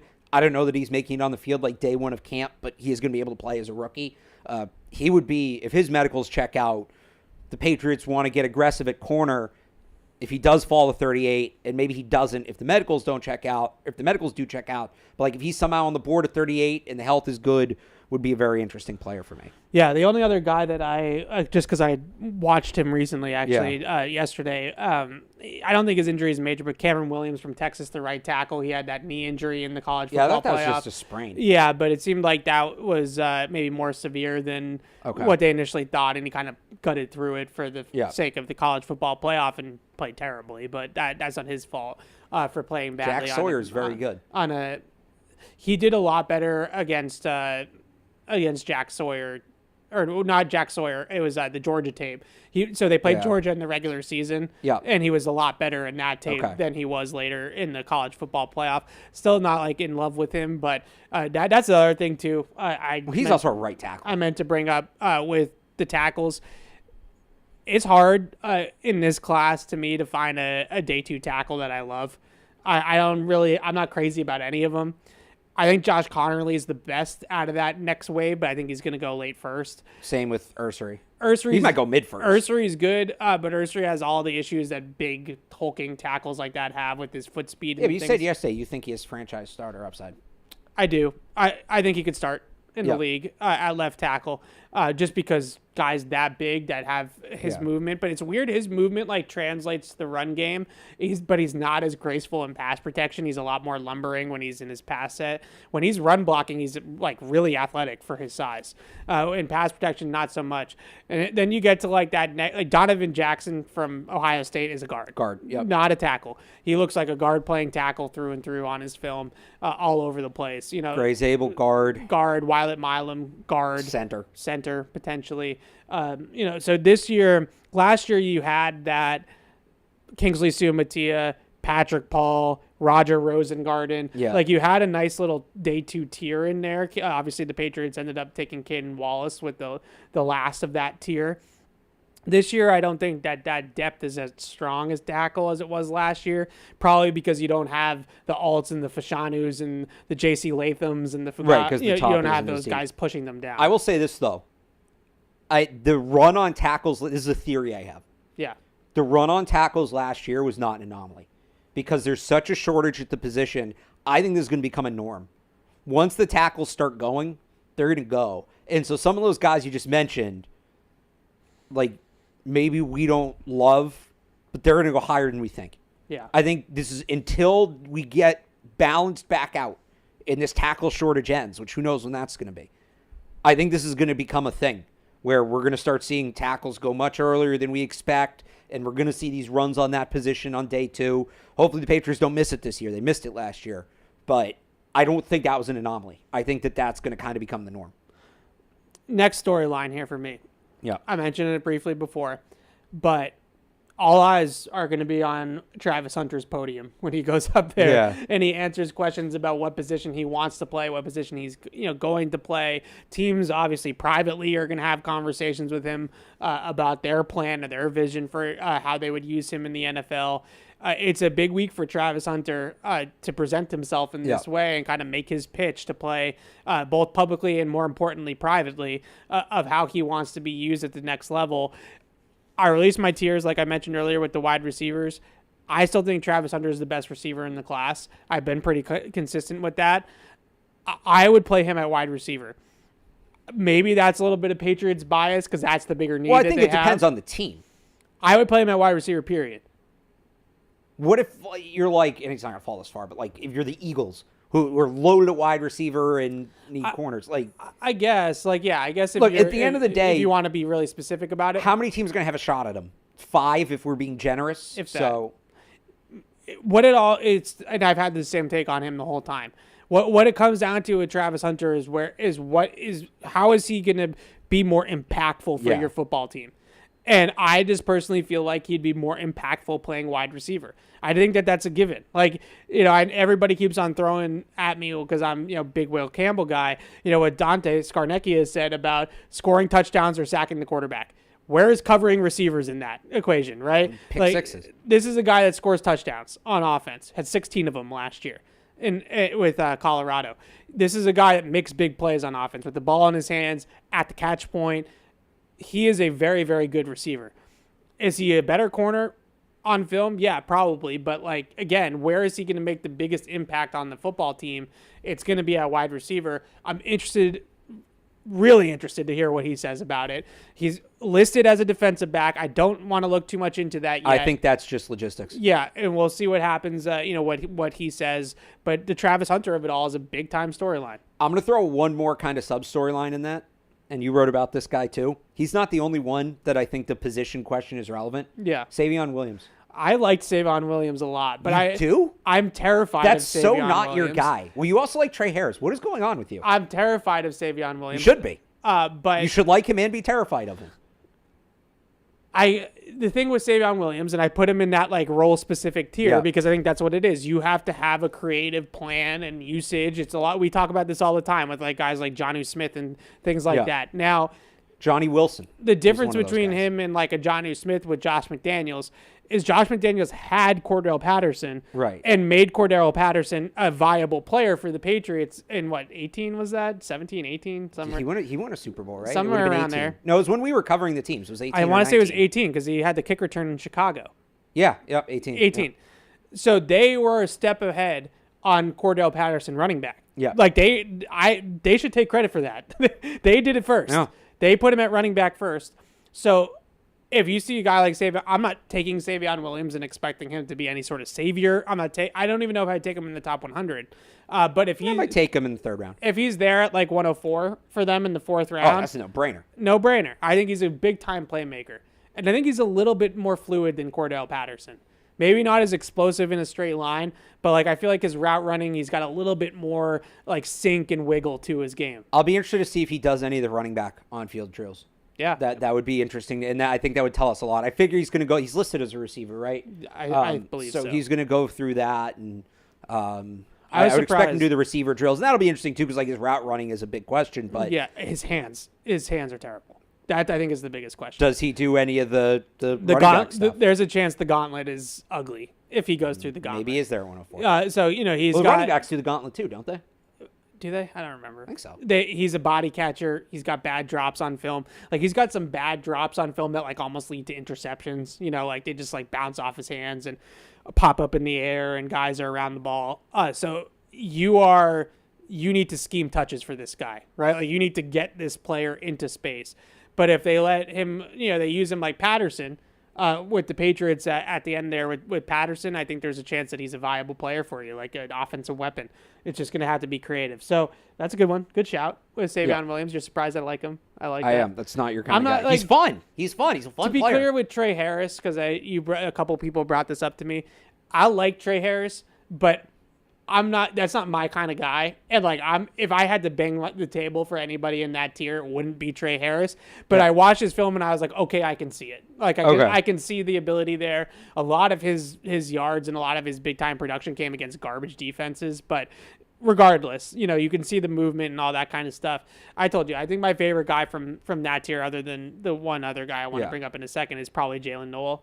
Okay. I think that he's probably the best receiver in my mind in that group. But so Travis Hunter, we did. Yeah. The last one you're gonna love. You're gonna love this one, and then you can. It's gonna be Tez Johnson's 40. Yeah. You think he can break Xavier Worthy's record? I think he's gonna break the record. So I shouldn't say I think he's gonna break it. I think he has a chance to break it. I think it's worth watching. I had your two guys, Tez Johnson, Isaiah Bond. Yeah. On my list of players to watch, and I'll tell you why. What's the question I ask you every time you bring them up? Fast and what? So let's see Tez Johnson's not just fast. Let's see the gauntlet. I don't care so much about the 40. I mean, the 40 will be interesting if Tez Johnson But Tez breaks Johnson's quick. Well, so I'm saying, let's see the gauntlet. Let's see the 3-cone. Yeah, if he does Let's see the shuttle. People aren't doing 3 cones anymore. Let's see the shuttle then. Yeah. The gauntlet will be like that. Let's see him and Bond. Let's see how they do in those settings. And with Tez Johnson, too, especially. I know he measured it at the Senior Bowl. Did he put any more weight on? Did he hear the noise and put any more weight on between then and now? The problem with Tez Johnson, in terms of weight, and I have a thought on Isaiah Bond, too. The problem with Tez Johnson is that I don't know if his frame can support any more weight. Like, he's only 5'9". Yeah, well, that's... So like, he is who he is. Like, he's Tutu Atwell. At worst, he's Tank Dell at best. Does he stay healthy? I don't know. Right? Like, that's the Well, if you're going to conversation. use top 40 pick on a guy, which is probably where they would need to take him, you kind of need him to stay healthy. I think he's faster on film than Isaiah Bond is. Yeah. Isaiah Bond's got that, like, gliding vertical speed, right? Where, like, when he runs a fade, it just builds, and all of a sudden he's by you. Tez Johnson is, like, blistering fast. Like, he is quick, fast, agile, all of it. He pops off the film in terms of his game speed. It's different than everybody else on the tape. So I think Tez Johnson has a real chance to break the record that Xavier Worthy just put down, which is what, 4.21, right? I think so, yeah. So I think he has a real chance to break it. If he doesn't run in the 4.2s, I'd be shocked. He's going to run in the 4.2s. So he's going to put down a really good time. I'm excited to watch him run. I love Tez Johnson. I know he's going to get hurt. I know it's not going to last in the league. I know he'd get drafted by the Patriots. They get a month into the season. He'd have like 350 yards and 3 touchdowns, like 3 games into his Patriot career, and then blow out his leg and, like, you know, it'll be Malcolm Mitchell all over again or something. I understand. But if he can somehow stay healthy, that guy is a difference-making receiver. Like, that is It's a big if. That's a big if, but he is a big-time playmaker if he stays healthy. Okay, what else you got? I think we pretty much hit on everything. We talked about the tiebreakers. Yep. That pass rush group from like 20 to 50 is so crowded. Yep. So just kind of you sorting. might as well take one at 4, right? Right, sorting some of those guys out. Well, if it's Carter. Besides Carter. Carter's the exception. The last one that I had here is going to surprise you a little bit. Yeah. I am mildly intrigued by this running back class. You should be. The strength of this draft on offense is at running back and tight end. Yes. I think both those positions are going to put on absolute shows. Yes. In this combine, I think not only is it the strength in terms of just there's great talent and depth at those two positions, I think they're great athletes at those two positions as well. So I think this is going to be a combine group in both categories. Couple guys I'm looking out for. Oh, Evan running backs to watch. Let's hear this. I love Omarion Hampton. He's going to go high. Very good. He's probably going to go first round.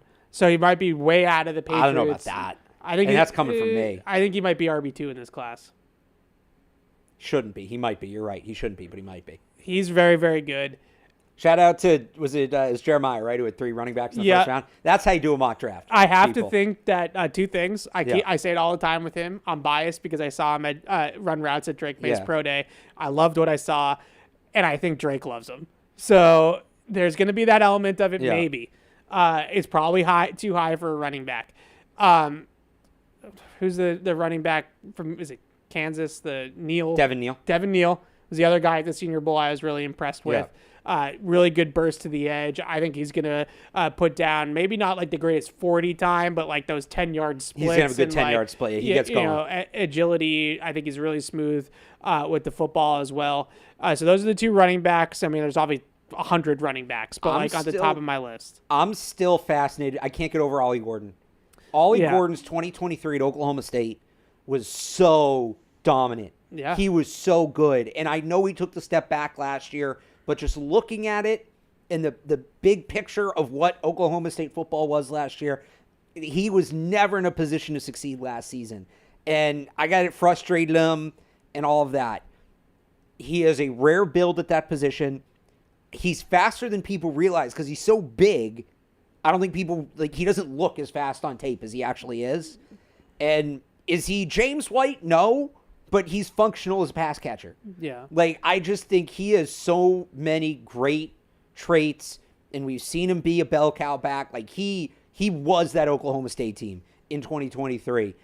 Right now, I'm seeing projections for him anywhere from, very late day 2 to, I think PFF has him at like 150. Yeah. If you can get Ollie Gordon at like 104, I think that would be an outstanding pick. But I think he's going to have a really good combine and maybe blow that up. Yeah, I mean, look, all these running backs are worth talking about. Yeah. We didn't even get to Scatabo. And yeah, I mean, it's a great class. Like, just to read quickly here, if I can pull it up, Dame Brugler's top 100 at running back. I mean, there's he's got to have, what, 5 or 6? Ashton Genty, Caleb Johnson from Iowa is really good. He could be RB2 too. Trayvon Henderson from Ohio State, Jordan James, Judkins from Ohio State, Dylan Sampson, RJ Harvey is his top 100. I mean, it's not every year that you have 1, 2, 3, 4, 5, 6, 7, 8 in the top 100. And people will tell you that's because it's a weak class. That's not true. This running back class holds up in other years. A lot of people have Henderson over Judkins. A lot of people do. I don't know about that. I think Henderson, if you want a guy to be, sturdy, reliable, 4 yards, 4 yards, 4 yards. Like, he doesn't lose yards. He doesn't go down easy. He's consistent. All of that. Like, that's Henderson. And there's value in that player. If you want a guy who's going to, like, a home run hitter, a guy who's going to break big runs, a guy who's more explosive, a little more dynamic, it's Judkins. So if we're ranking, like, the safer of the two, it's Henderson. But, like, let's say the Patriots are on the board at 69. They want to take a running back there between the two Ohio State guys. I'm taking Judkins.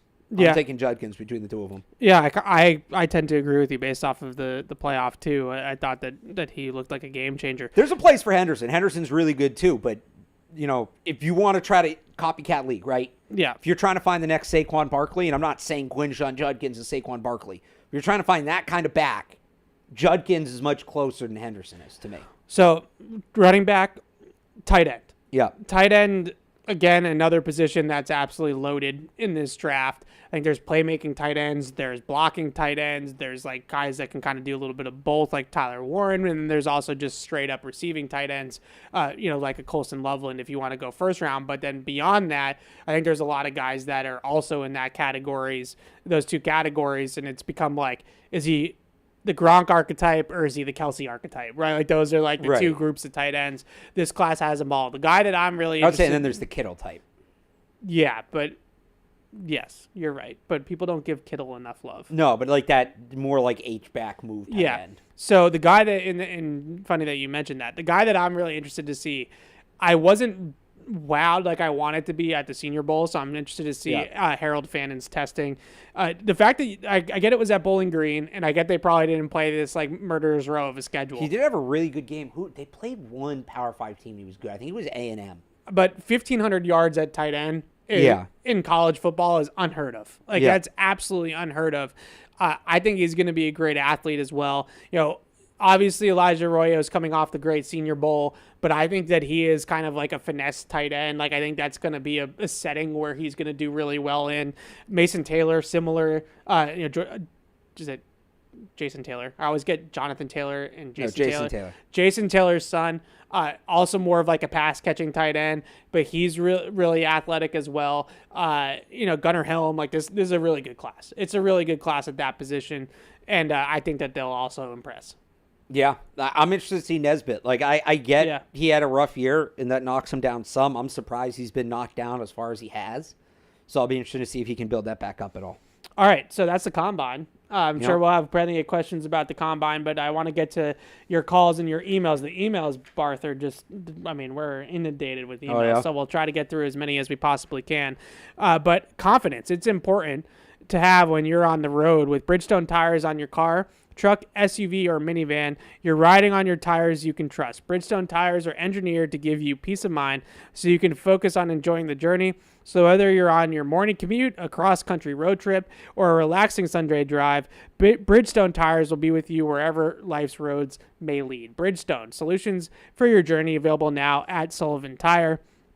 And looking to fill the football-sized hole in your heart, why not spend the offseason designing your dream game day den with Bob's Discount Furniture? Shop Bob's winning selections of sofas, sectionals, love seats, and recliners with all the bells and whistles. We're talking cup holders, charging ports, even Bluetooth speakers. With Bob's flexible financing offers to fit any budget, you'll be ready for that first coin toss in no time. So stop in and stock up for next season with Bob's Discount Furniture, the official furniture store of the New England Patriots. There we go. All right, let's get to these phone calls. I know you guys have been waiting. Patty is in Agawam. What's up, Patty? Hi. What's going on? How are we doing? Hey. Doing good today. So I had a question for you guys. One of the guys that I'm very much intrigued by is the wide receiver for Iowa State, not Jalen Noel, but Jaden Higgins. Yep. I would love him as a day 2 pick, but if we're not able to get him, I wanted to get your guys' opinions on possibly three day 3 guys. Have you watched them? If you have, what do you think about them? The first guy is Samuel Brown. Second guy is Kyron Lacey from LSU, and the last guy is Elijah Badger from Florida. And I'll take it off there, guys. As always, sorry about the noise. It's okay. Thanks, All right. Patty. You got any takes on those guys? Those are deep cuts. Yeah, so Kyron Lacey has some... That was the LSU receiver, right? Yeah, I don't remember the exact details, but he has some serious legal issues. Like, The- he's not... There's some. I mean, I don't know if what with Keyshawn Boutte was serious No, legal this issues, is... but from a player perspective, he kind of reminds me of like the guy that was supposed to be the next guy at LSU that wasn't the next guy for whatever reason at LSU. Kind of a similar story. Yeah, he's accused of a head-on crash, fatal crash, hit and run, leaving the scene of a crime. Oh boy, Yeah, that's enough on that. yeah. So Kyron Lacey, I would be surprised at this point if he gets drafted. Yeah. Who are the other wide receivers he said?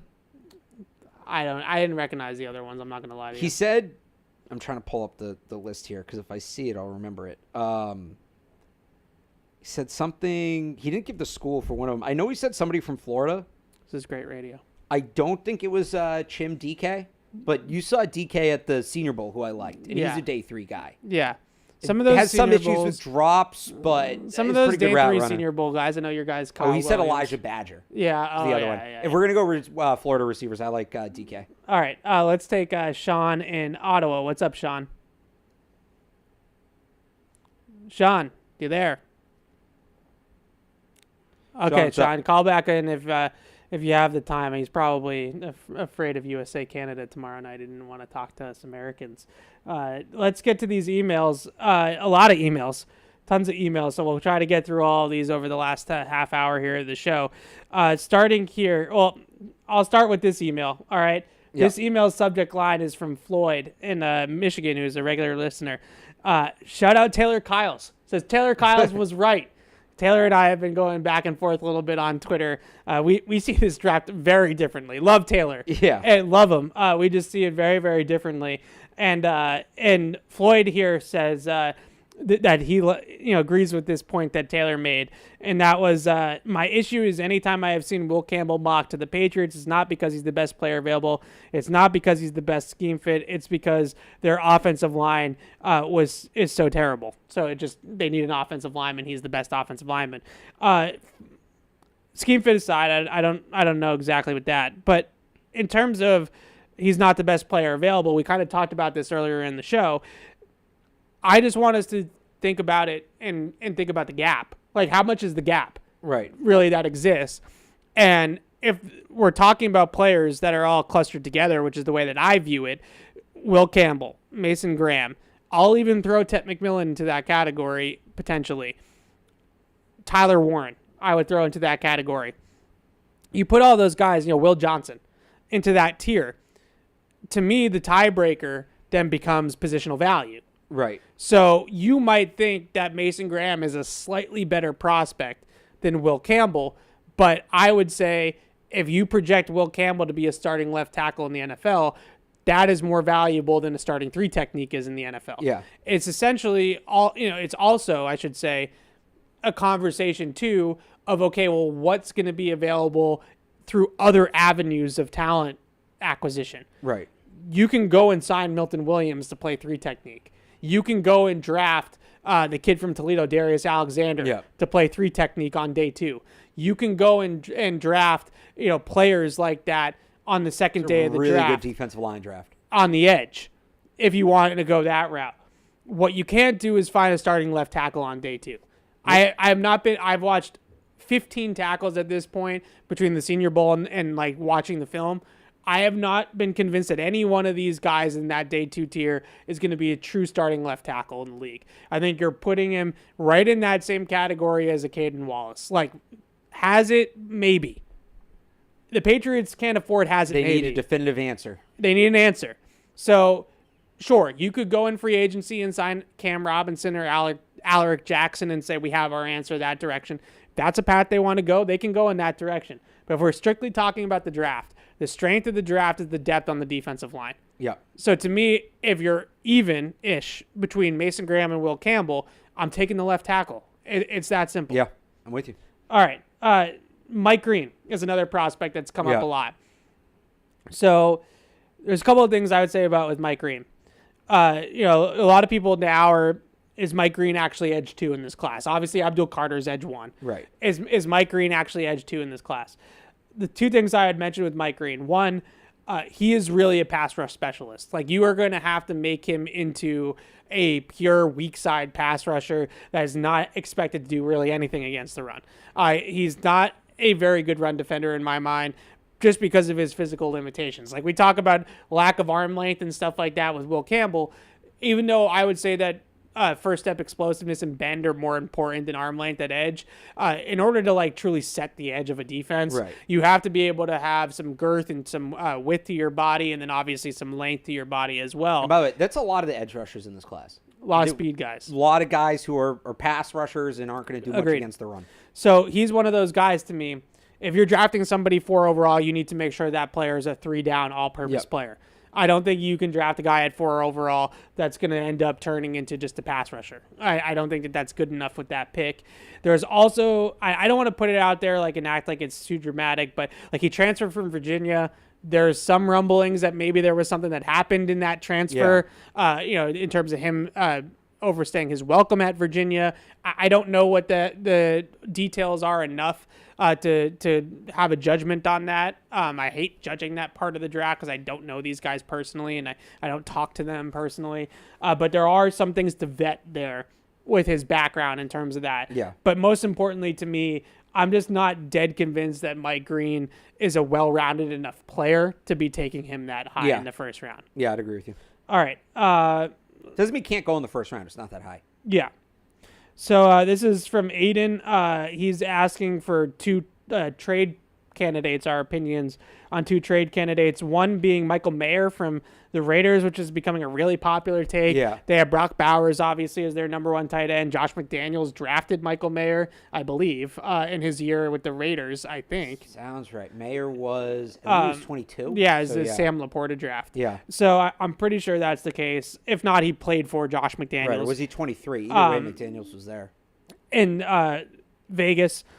The other one is Trey Hendrickson with the Bengals, who are maybe paying T. Higgins, maybe paying Jamar Chase, obviously already paying Joe Burrow. Right. So someone there most likely is going to have to be the odd man out. It could be Trey Hendrickson. I'm in on both of these players. Obviously, very different price points, in terms of what the compensation would be. But I think Michael Mayer would be a nice tight end too. I remember coming out. I think Hunter Henry was my comp for Michael Mayer. See that? Yeah. So I think that was the He's player a better that blocker. I saw. Mayer's a good blocker. I wouldn't be against Michael Mayer. I think the idea of 4 to 6 from like moving down 2 spots and getting Michael Mayer, I think you should get more back in that trade, especially in this draft when there are good tight ends. You would need something else on top of that, but as a whole, I wouldn't mind Mayer. Hendrickson obviously should be a target if he's available. They need that pass rusher. He's a great fit in Mike Vrabel's defense. I think he's a great personality fit for the culture Mike Vrabel wants to bring. That being said, I'm not ruling out the Bengals keeping all of them. Yeah. Joe Burrow has been very public about wanting to keep everybody. Talking to people in Cincinnati, it sounds like he's been as forceful behind the scenes and putting the pressure on ownership. And if people say, they only have so much money to spend, well, if Burrow's willing to take a pay cut or just move his money around, the cap can be manipulated, as we know. I'm not ruling out them keeping all those guys. But if Me neither. Hendrickson's available, Patriots should be on it. The only little bit with Hendrickson is he is 30 and he's going to be going into his age 31 season. I just do think that matters for the Patriots in terms of windows and stuff like that. You could get Trey Hendrickson for this year, and he would obviously give you a big boost for this year. But is Trey Hendrickson really going to be around for when the Patriots are truly good again? Not just flash in the pan good again, 2021 Patriots, make a playoff run because, you get a weak schedule and have decent quarterback play again in the defense. I'm talking about contending. Yeah. Consistently. He might be. I mean, some of these edge rushers are starting to play longer now. This is kind of a trend that's started to happen. These guys are still effective players. They're in their mid-30s. If he's here for another 3 years, he could be there at the start of their true contention window. He reminds me a little bit of Judon, just in terms of play style and all that kind of stuff. So I'm not anti-Trey Hendrickson. I just wonder, at 31 years old. All right, next question here from Andrew, who says he's a long-time listener, second-time emailer. You usually hear first-time emailer, but second-time emailer. Okay. This is a pretty long-winded email, but I'll just narrow it down. Basically, he's asking, with this coaching staff, the new Patriots coaching staff, what position do we feel that they will be best at developing on the roster based off of their coaching staff? He mentioned Jeff Stoutland in Philly with the Eagles, their offensive line coach, who is kind of like a Dante Scarnecchia type figure there in Philadelphia and is able to develop linemen. I would still say front seven guys. I really trust Vrabel and Terrell Williams. If they got a toolsy front seven player, wherever it is in the draft, I really feel strongly that those two guys would develop that player into a really good player. Whether it's Abdul Carter, it's somebody, on day 2 of the draft that has some really flashy tools. I wouldn't necessarily say I would draft, good example I think is Mykel Williams from Georgia, right? Who is just a raw, toolsy, Trayvon Walker-ish prospect that's just a ball of clay.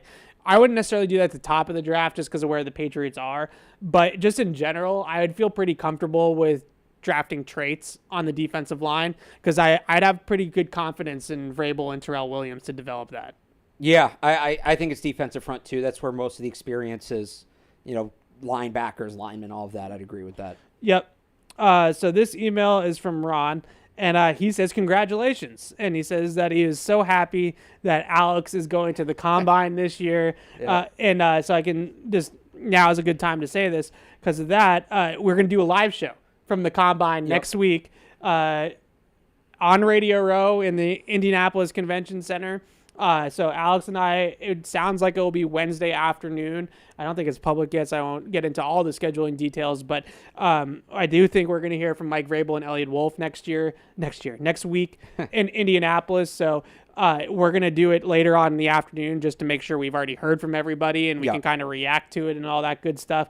But a live Radio Row show from the Combine. We've made it. There we go. I feel like this is something that we've wanted to do for a very long time. Long time in the making. Yeah, absolutely. So the other question that Ron here has just about some of the day 2 guys, he mentions Ursery, who we talked a little bit about. I don't think he's a day 2 guy at this point. And Landon Jackson, who had a nice end of the week at the Senior Bowl.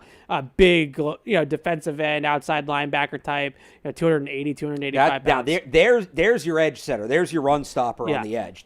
He's kind of the opposite of a lot of these guys we've talked about, where he's not quite there yet as a pass rusher. I think he's a 3-down player. But his pass rush game has room to grow. His run game is what makes him so impressive at this point. Yeah, I think he's a little bit too like Anthony Jennings in my mind. You already have that player kind of. Yeah, I could see that. I mean, if they were going to stay in the old defense, I would say as a replacement for Dietrich Wise if he's not back. Yeah. You could have him put on 10 pounds and play him hand down. But if they're going to be this, quicker, smaller defense, then Jennings is in that role. So with Ursery, I mentioned already a little bit about Ursery. I like Ursery. I don't love Ursery. I think the big thing with Ursery to me is just that he's just going to have those natural physical limitations of a 6'6", 350-pound person, right? He's just not a nimble mover. Maybe you could put him as nimble mover for his size, but we're not. Then we're putting that caveat on for his size, right? So he has some of those stiffness in his lowers and just like foot heaviness, not exactly a light-footed guy, but at the same time, can't teach size, can't teach strength, very good difference maker in the run game. I actually thought, he had some like 1 or 2 ugly reps against Abdul Carter, but I thought he kind of competed in that game against Abdul Carter, which is probably his best tape, I would say, to feature him as an NFL prospect. So I'm not anti-Ursary. I just wonder if, because of the lack of depth in this draft and all that stuff, like, does he end up going in like the 20s? And now, we could talk about trade ups, but it gets complicated. Yeah, it gets a little tougher. All right, 2 more guys. This is from Christian from Virginia, one of my guys in this draft, Luther Burden. And he asks, how heavily do you weigh his last season's struggles on Luther Burden and, just the 23 tape versus the 24 tape? I think this is a fair question, obviously. It is. I would say that Luther Burden, including Travis Hunter, would be wide receiver 3. Not including Travis Hunter would be wide receiver 2. You still have him behind Tet, right? Yeah. Yep. Just strictly based off the film. Sure. Again, like I said, who else were we talking about? Mike Green. Like I said with Mike Green, I'm not in the interviews. I'm not a scout. So I hate judging like the mental toughness off the field stuff. I just want to separate this though, because with Mike Green, it's like it's been, and I don't know what happened, but there's been, I think, like character concern has been brought up. With Luther Burden, it's basically just that. So when it comes to 23-24, Brady Cook, who I liked, just fell off. Yeah. I don't know what happened. He was hurt for part of the year, but even before, like Brady Cook, who was kind of supposed to be that like bridge day 2 quarterback guy, had an atrocious year. I mean, he was really bad. Yeah. I don't want to pick on the guy, but he was not good. Naturally, that's going to impact the wide receivers. And in certain games, when it wasn't going well for Luther Burden, anybody who watched that BC game saw it. He got a little emotional on the sideline. It wasn't full-on Odell Beckham boxing the field goal net, but he was clearly frustrated. And that's where and you saw it in the body language too, where he would kind of, he appeared to like check out at times in games when it was just clear that they didn't have it. Yeah. That's the question with Burden. It's not an off-field thing. It's just, will he stay engaged if he's not getting the ball and if the team's struggling? I really like Burden too, just to kind of expand on this. So whether you think he's the best receiver or not, I'm going with the consensus on this one. Tet McMillan's going to be the first wide receiver off the board. He's going to go somewhere in the top 10. Yeah. Right? What happens next at wide receiver is an unknown, and that's what's interesting to me. So, to me, there's a clear-cut next level. And with Travis Hunter, again, is his own thing. Yeah. There's a clear-cut next level after Tet. It's Emeka Egbuka. Yep. It's Matthew Golden. And it's Luther Burden. And all 3 of those guys, I think, I have them rated similarly. They're all very different players, stylistically, especially Egbuka. But they're all similar impact kind of guys. Who goes next, and where do they go? Because the idea of the Patriots trading back up into the back end of the first round, which I think is a possibility for a receiver, is attractive. But who is there? I don't think all 3 of those guys make it to the 20s. I think one of them certainly does. Do 2 of them absolutely? We're just talking raw talent. Burden's the best of the 3. Yeah. But because he's not as consistent, because there are those questions about him in between plays, does he get down into the 20s? I'm not super worried about the moodiness. I'm really not. I think that's overblown. It's also a wide receiver for you. Right. Find a good wide receiver that's okay not getting the football. Yeah. If Burden gets down into the 20s, if they're going to do the trade back up for a receiver thing, let's say they take Campbell or whoever at the top, right? Not Tet. So they take Campbell, they take Carter, they take Michael Williams, even if it's Tyler Warren, honestly. And then they move back up into the 20s. 24 to me is the sweet spot because the Vikings have no picks in this draft. I think they have 5 total. Like if Luther Burden's there at 24, I'm sprinting up to get him. You can make an argument for Egbuka and Golden too. I think they all fit. But I don't know Luther Burden's going to get in the 20s. If he does, I think that's the best option for the Patriots in a trade back up. So I look at Luther Burden and think it's going to go one of 2 ways. Yep. He's either going to fly off the board. Yep. And he's going to be gone by 15, right? Or something and like that's that. That's probably about his ceiling, like 12 to 15. Right. Or he's going to be on the board forever because teams have crossed him off. So A.D. Mitchell. Sure. Yeah, A.D. Mitchell or something like that. And all of a sudden we're starting day 2, And somehow then the Burton's still Chiefs on the trade board. up and get him, and he's amazing. Yeah. So there's a world because of that Luther Burden is available closer to where the Patriots are going to pick at 38. But if he is, then you have to weigh the question of, well, can we manage a guy like this? Everybody else is seeing some sort, is taking a lot in about those character flags. The reason, though, in terms of the talent overall, though, like his season 2 years ago to me is good enough to prop him up as a top 20 player in the class in my mind, because it was such an early breakout year for him that if you look at the course of history sophomore. as that of the receiver position, usually when you break out as a true sophomore and you put on film that you're like a top first round pick, top talent in a draft type of player, the next year, the junior season is kind of just buying time. Well, you know who my comp is for this, and you hate it. Yeah. It's Jordan Addison. Yeah. I mean, different players stylistically, and Jordan Addison transferred. But this is what happened with Jordan Addison. He's You're buying time. Unbelievable at Pitt. Yeah. I think, did he win the Biletnikoff, or he was a finalist in his sophomore year, transferred to USC, and everything, like USC, wow, Lincoln Riley's going to be even better. Didn't really work out there, and suddenly people started saying maybe he's not a first-round pick, but it was, no, if you go watch him at Pitt, he is. It was just for whatever reason, it didn't click. I think I know the reason with Luther Burden is because the rest of the offense didn't carry their share of the load, but it kind of reminds me of Jordan Addison, where you're going to have to choose. What do you believe in? The 2 years ago tape or the last year tape? I'll believe in the 2 years ago tape. I'm perfectly fine doing that with Luther Burden. There's just a lot of evidence. Because even his freshman year is pretty good. There's just a lot of evidence of that, of, the second year, maybe it's a true freshman breakout or a true sophomore breakout. Drake May. May, his big season was his true sophomore season. Then he took a little bit of a step back. Redshirt freshman. Maybe it was redshirt freshman. And it took a little bit. He was behind Hal for you. A little step back. It's just young breakout player, 3-level separator, awesome with the football in his hands, explosive with the capital E. Like, there's just a lot to love about the player. Yeah. If he checks out mentally, it will be a different thing. The other player that he mentioned, and we'll get back to the phones here before we wrap it, is Jack Sawyer. You know how I feel about Jack Just how do we feel about Jack Sawyer? You know how I feel about Jack Sawyer. I think Jack Sawyer is probably not a natural pass rusher in terms of like winning one-on-one. He's probably better like within the scheme, stun, simulated pressures, like getting him free and things like that. Good, solid enough run defender in terms of just base run defender. But as a pass rusher, I don't necessarily think he's going to be like a difference-making one-on-one edge rusher. But if you put him in stunts and twists and things like that up front, he can be effective on those, and leader through the roof. Brings the edge, high motor, physical player, tone setter, character guy, all of that. He can't lead your pass rush. But if let me put it to you this way. If they're two edge guys next year are Josh Sweat and Jack Sawyer, how do you feel about that? Oh, very good. Yeah, exactly. Because I think Jack Sawyer is a perfect complement. He's a perfect Robin, right? Yeah. Like if somebody else is drawing all the attention and he's just going to be able to just, use picks in games and stuff like that and get after the quarterback and harass people. Everybody wants to compare him to Mike Vrabel because he's at Ohio State and Vrabel's here and it's top of mind. Rob Ninkovich.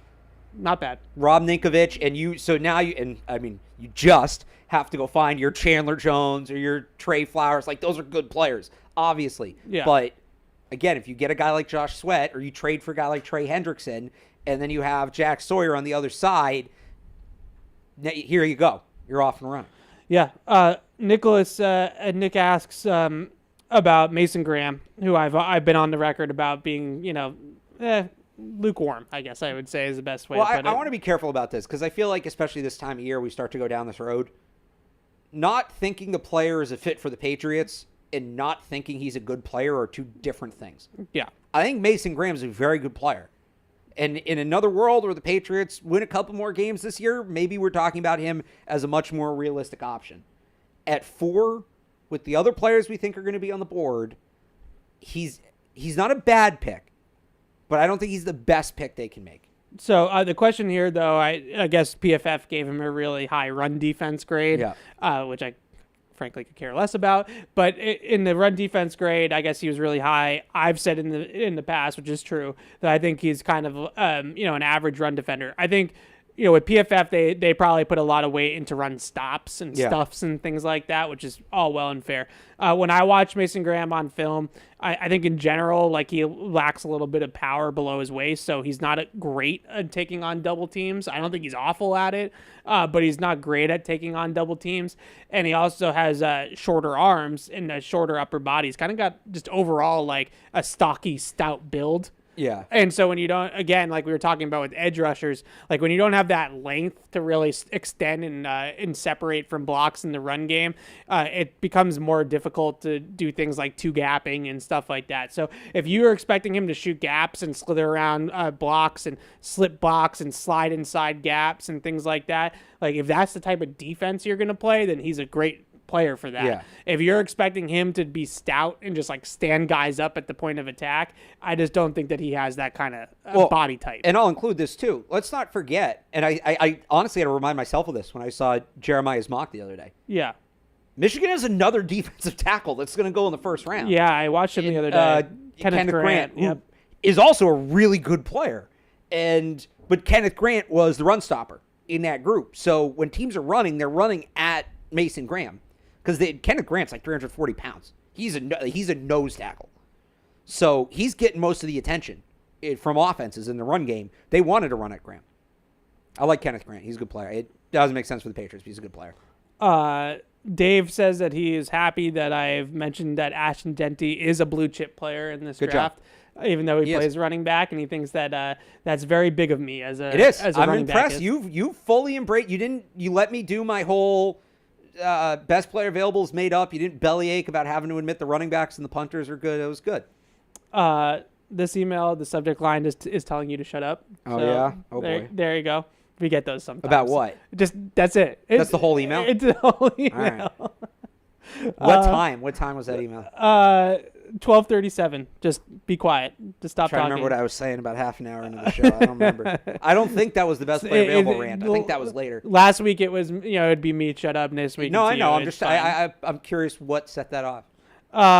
Yep. This emailer says that they love hearing you interrupt me about pronunciations, which I'm awful at. I will. Admittedly, Maybe that's what it was. as we're in like a deep philosophical conversation, and I say somebody's weird name, and then all of a sudden we have to derail from the conversation for you to correct me. What was it? Kevin Byard. Kevin Byard. Apparently, Yeah. I Just said. leaned on that A. Yeah, really bothered you. A lot of emails. I'm trying to get to the best ones here. We got some calls too. I know. Okay, this one just saying, if I think that the Patriots don't have a left guard on the roster, or at least a good, Yeah. left guard, like, why wouldn't you take Will Campbell anyways? I'm not that crazy. Like, positional value still matters a lot to me. Yeah. I understand that you can make the argument that he's going to be like a Zach Martin, Quentin Nelson level guard. I probably still wouldn't do it at that point. I hate guards. Not a 4. If you can get a Hall to trade down and he's still there at like 10, 11, 12, I'd consider it. I'd have to see who else would be on the board. I'm not taking him as a guard at 4, though. Yeah. Okay, a lot of scenarios. I don't know if I can read all of these. I don't Scenarios think we are have time. tough. Yeah. It's tough radio. Yeah. That's more a mailbag question.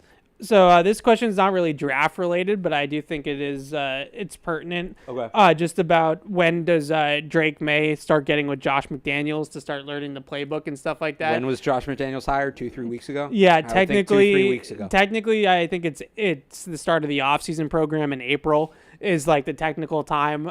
But Drake May, I'm sure, already has the playbook. He's talked about the library, the Tom Brady library that Josh McDaniels has, that you can go back and watch all of that. So I think he's already cooking and all those things.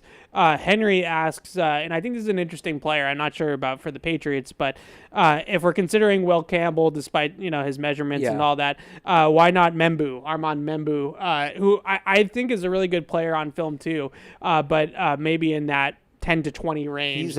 He's only played right tackle. Yep. I guess if they were to sign whoever, one of those, Cam Robinson or Alaric Jackson, and you're okay, now we're going to draft Membu to play on the right side, and we're just going to, give up on the Caden Wallace experiment. Like, that could make sense. I could get into that, but I'm not drafting Membu to play left tackle. Yep. I agree with you. No, definitely not to play left tackle. No. That's And, a right and I'm not tackle. drafting a right tackle in the first round when left tackle is still in need and there's left tackles on the board. But if they have Fair left tackle answered, if they move down a little bit, yeah, as a right tackle, I could get on board with that. Yeah. This is another question from Steven that I always find interesting. A lot of people will say to me, well, none of it actually matters until we get through free agency, because we don't know, what is going to happen in free agency. I think there's some truth to that. But I also, for example, if you sign Alaric Jackson or Cam Robinson, you are saying that that's going to be our left tackle, right? So you're probably not going to now take a left tackle in the first round. But I wouldn't say that it's a big sway for me. I still think you're going to target the best players at premium positions in the top of the draft. Maybe if you sign a tackle in free agency, you don't draft Will Campbell. But if you really love Will Campbell as much as I do, maybe Alaric Jackson plays right. Maybe Will Campbell plays right. We just did this with the Chargers. Right. How long do you sign him for? Maybe Will Campbell's your left guard this year, and the next year he goes out to tackle. I wouldn't love that, but I could see something like that. It's also at this stage too. This is more about just learning who the players are. I know we're getting into some scenarios, and you take this guy here and this and that, but we're just kind of learning who these guys are. And then yes, once free agency happens, then you really start to get in the nitty gritty of, okay, order of operations, where are you taking different guys? What would this first round pick mean for the second round? I know we're doing some of that right now because it's just a fun hypothetical, but take that all with a grain of salt. This stage is really just about learning who the options are, regardless of how they maybe fit. All right, last one, and then we'll take these calls, and then we'll wrap it up. Willie is telling us that we should just enjoy and appreciate the rest of the draft. I think early on in the show, we were getting a little hot and bothered by some of the takes in the draft. I agree. The draft is my favorite time of the year. It is a difficult time of the year, though, for me. I'm not going to lie, because... And I love it. I love all the interest in the draft. I love it. I love that all you guys show so much interest in the draft, and we obviously greatly appreciate the interest in the show. But to constantly be told that you are wrong about something is always a little bit tough, even for people like us that are somewhat used to it. So whenever we get into it on Twitter or on here or whatever, I do sometimes get tired of answering for making my point over and over again. Especially this time of year, because there's so many unknowns, right? Will Campbell's arm length is a very significant variable in this entire draft that we don't know about. The Travis Hunter position thing is a very significant variable in this draft that we don't know about. The quarterbacks essentially being wild cards. They could go top 3. We might not see either of them go top 20, right? We don't know. So it'll clear up a little bit as we go, but it's kind of like my take. I don't know if you heard this a couple weeks ago, my take on the Bruins on the Sports Hub. If you feel strongly about the Bruins, you're probably wrong. Didn't say which way, because I don't think it's relevant. There's such a you. I would say the same thing at this point. If you feel really strongly about the way this draft is going to go, you're probably wrong. And I don't care what that feeling is. There's so many unknowns at this point. So it's because we have to make so many assumptions. It is kind of tough. I wrote this in my mock draft I did 2 weeks ago. This is the toughest mock draft I've ever done. Yeah. From a Patriots point of view, and just from the players on the board, there's so many unknowns with the team in terms of what could happen in free agency, what's changing with these new coaches. We have unknowns elsewhere in the league, like the T. Higgins thing, and we know that now, but we didn't know a couple weeks ago. To the unknowns we have with some of these players, with guys like Will Campbell and Travis Hunter. There's so many assumptions you have to make. So trying to talk about the draft in that sense at this point is really hard because you're not necessarily going to be on the same page as somebody else, because I'm operating off the assumption that Will Campbell's going to come in at 33 inches or longer with his arms. Somebody else might be operating off the assumption that he's going to come in under. Well, we're obviously going to have two very different viewpoints on the draft, as we should, but you can't debate how long his arms are. There's going to be a measurement, and that's what it's going to be. So don't get me wrong, we are very much enjoying it, but this is a really unique draft. It's a tough draft to talk about. It's a hard draft to comprehend. This is I'm so glad our first year fully doing this was 21, right? Yeah, probably because 20 I was the pandemic and anyway. I'm so glad this isn't the first draft we're doing, because I would be thinking back to how I approached the draft then and the things I've learned the last 3 years. I wish I had 3 more years under my belt to do this draft. This is not easy. This is not an easy year. It's going to get easier once we get some of this information at the combine and then free agency. This is a really tough year in terms of, and we approach it a little differently. We were texting about this the other night. Yeah. My big approach, I'll tell you if I think players will be good or not. I'm trying to get, what's the draft outlook going to look like? Where are these guys going to go? Whatever they become after that, we'll see. You're more into that second part, which is projecting the careers. The first part of it, that like how the draft is going to go, it's a really hard year for that.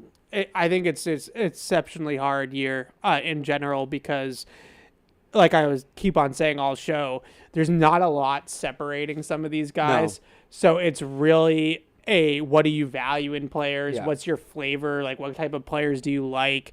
Do you think their needs are, and like where their biggest needs are?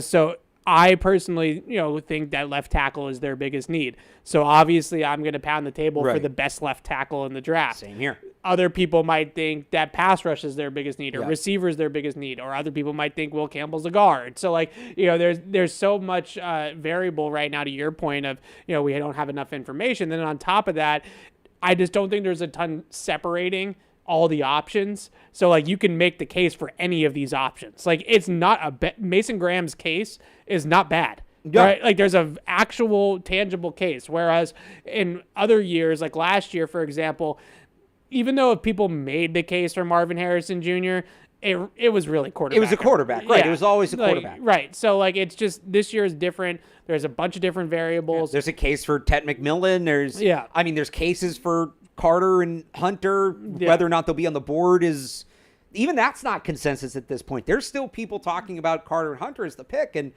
maybe the quarterbacks do push one of them down. Maybe they end up there. Like we don't know that they're wrong. Okay, we got to be quick, guys. Sorry, that was kind of a whole thing on the phones, but I don't want to leave you guys hanging. So Kendall's in North Carolina. What's up, Kendall? Hey, how you guys doing? Hey, good. Hey, if we were to sign Darius Slayton in free agency, and also Travis Hunter agreed to play receiver, and we pick him at 4, what is the best way to use him, as a Z or X? Thanks, Kendall. I would use Travis Hunter as a Z. Yep. I think his best usage is as a Z. I think his frame and just a lack of kind of play strength and mass that he has to his game, he might struggle a little bit against press corners as a true boundary X. That's not saying he couldn't do it. Like my comp for him is Devontae Smith, who does play a little bit of X for Philadelphia at times, but is predominantly playing off the line with A.J. Brown playing the X. So that's how I would look at Travis Hunter. And I think Darius Slayton could play the X. He's a field stretcher. He's a vertical threat. He can go isolation. I think he could do those types of things. Sean in Ottawa, you're going to wrap us up here. Sean, what's up? Hey, I'm going to give you just a quick scenario here. So if Campbell's arms measure in at 32 and 7/8, and you anticipate that Hunter and Carter are off the board at 4, who would you make your number one free agent priority, and who would you ideally take at 4 if you were the decision maker? Thanks for the call, Sean. That's a good way to end it. That is the scenario. This is you really want to get people at each other's throats. That's the one. That's the one that is going to be the most divisive. Yeah. You're not going to find two people with the same answer. 32 and 7/8, huh? 32 and 7/8, and Hunter and Carter are off the board. This is the big one. The lights are bright. I'm still taking Campbell. I'm still taking Campbell. What I can, and I get it, it's a game of inches, yada, yada, yada. We're talking about an eighth of an inch, man. Like, if that's the difference between him being a really good, I hate to use the word franchise, but franchise left tackle and not, then I think he's going to have other issues that contribute to the not. It's not going to be an eighth of an inch of an arm length. I'm just going to stick with what I said with the quarterbacks last year when people would call in and be like, well, quarterbacks bust and blah, blah, blah, and it's a risk. I'm not striking out looking. I'm getting the bat off my shoulder. And if I strike, and you know what, even if I strike out, he's still going to be a damn good guard. And you got to figure out tackle now, and that's unfortunate. And I've also said this to you. I think the threshold people are expecting from that 4th overall pick in this draft, it goes back to the quality of the draft. Like, if he's Nate Solder, and dramatically different play styles. Yeah. But Nate Solder's here for 10 years, 12 years? It wasn't that long. But he 7. Was, all right. Yeah. 7 years, and he was a solid starting left tackle. You didn't worry about him. He wasn't Joe Thomas. Yeah. But nobody was really here being like, oh, they got to replace Nate Solder. They got to upgrade Nate Solder. And they had a good roster at the time. You could kind of pick and choose like that. Yeah. If Will Campbell's that, if you get 8 to 10 years of set it and forget it left tackle play, maybe he makes a Pro Bowl or two here or there. Yeah. There was somebody else you brought up as a comp in kind of the same way. Ryan Ramczyk, same thing. Yeah. Like 33 and like I think it's 33 and a half. I know some people hear that and they're like, that's not enough for the 4th overall pick. In this draft, if that's who they get, I'm sleeping like a baby. I'm so okay with that. Yeah, I think that's a good point that you have to make to end this in this draft. And then who's your top free agent priority? That was the other part of the questions. Sweat. Josh Sweat, same thing. Yeah, that would be my plan. Javon Holland's like 1B. Yeah, but in this draft, you have to realize that hitting a double might be what you get in this draft. You might not hit the homer in this one. This is not, I don't know if it's built for that. And that could be true for Campbell, Graham, Tet, whoever. But all those guys, I compared Tet to Drake London. Like, good player, but not Randy Moss, right? I compare Will Campbell to Ryan Ramczyk. Good player, but not Joe Thomas, right? Yeah. That's all these guys to me in this draft. All right, we've been over time here. We'll be back next week live from Indianapolis, from Radio Row at the Combine. Looking forward to that. Alex and I will both be there in person, so it'll be a lot of fun. And we'll take all your calls and emails. We'll react to Mike Vrabel and Elliot Wolf and all the goings-on in Indianapolis. So until then, signing off for Alex Barth, Evan Lazar. See you next time in Indianapolis. Bye. Thank you for downloading this podcast. Subscribe on Apple, Google Play, and everywhere else you listen. Like the show? Please rate and review us. Listener comments and ratings help keep us high in the podcast rankings so new listeners can find us. Be sure to check Patriots.com for more news and more podcasts.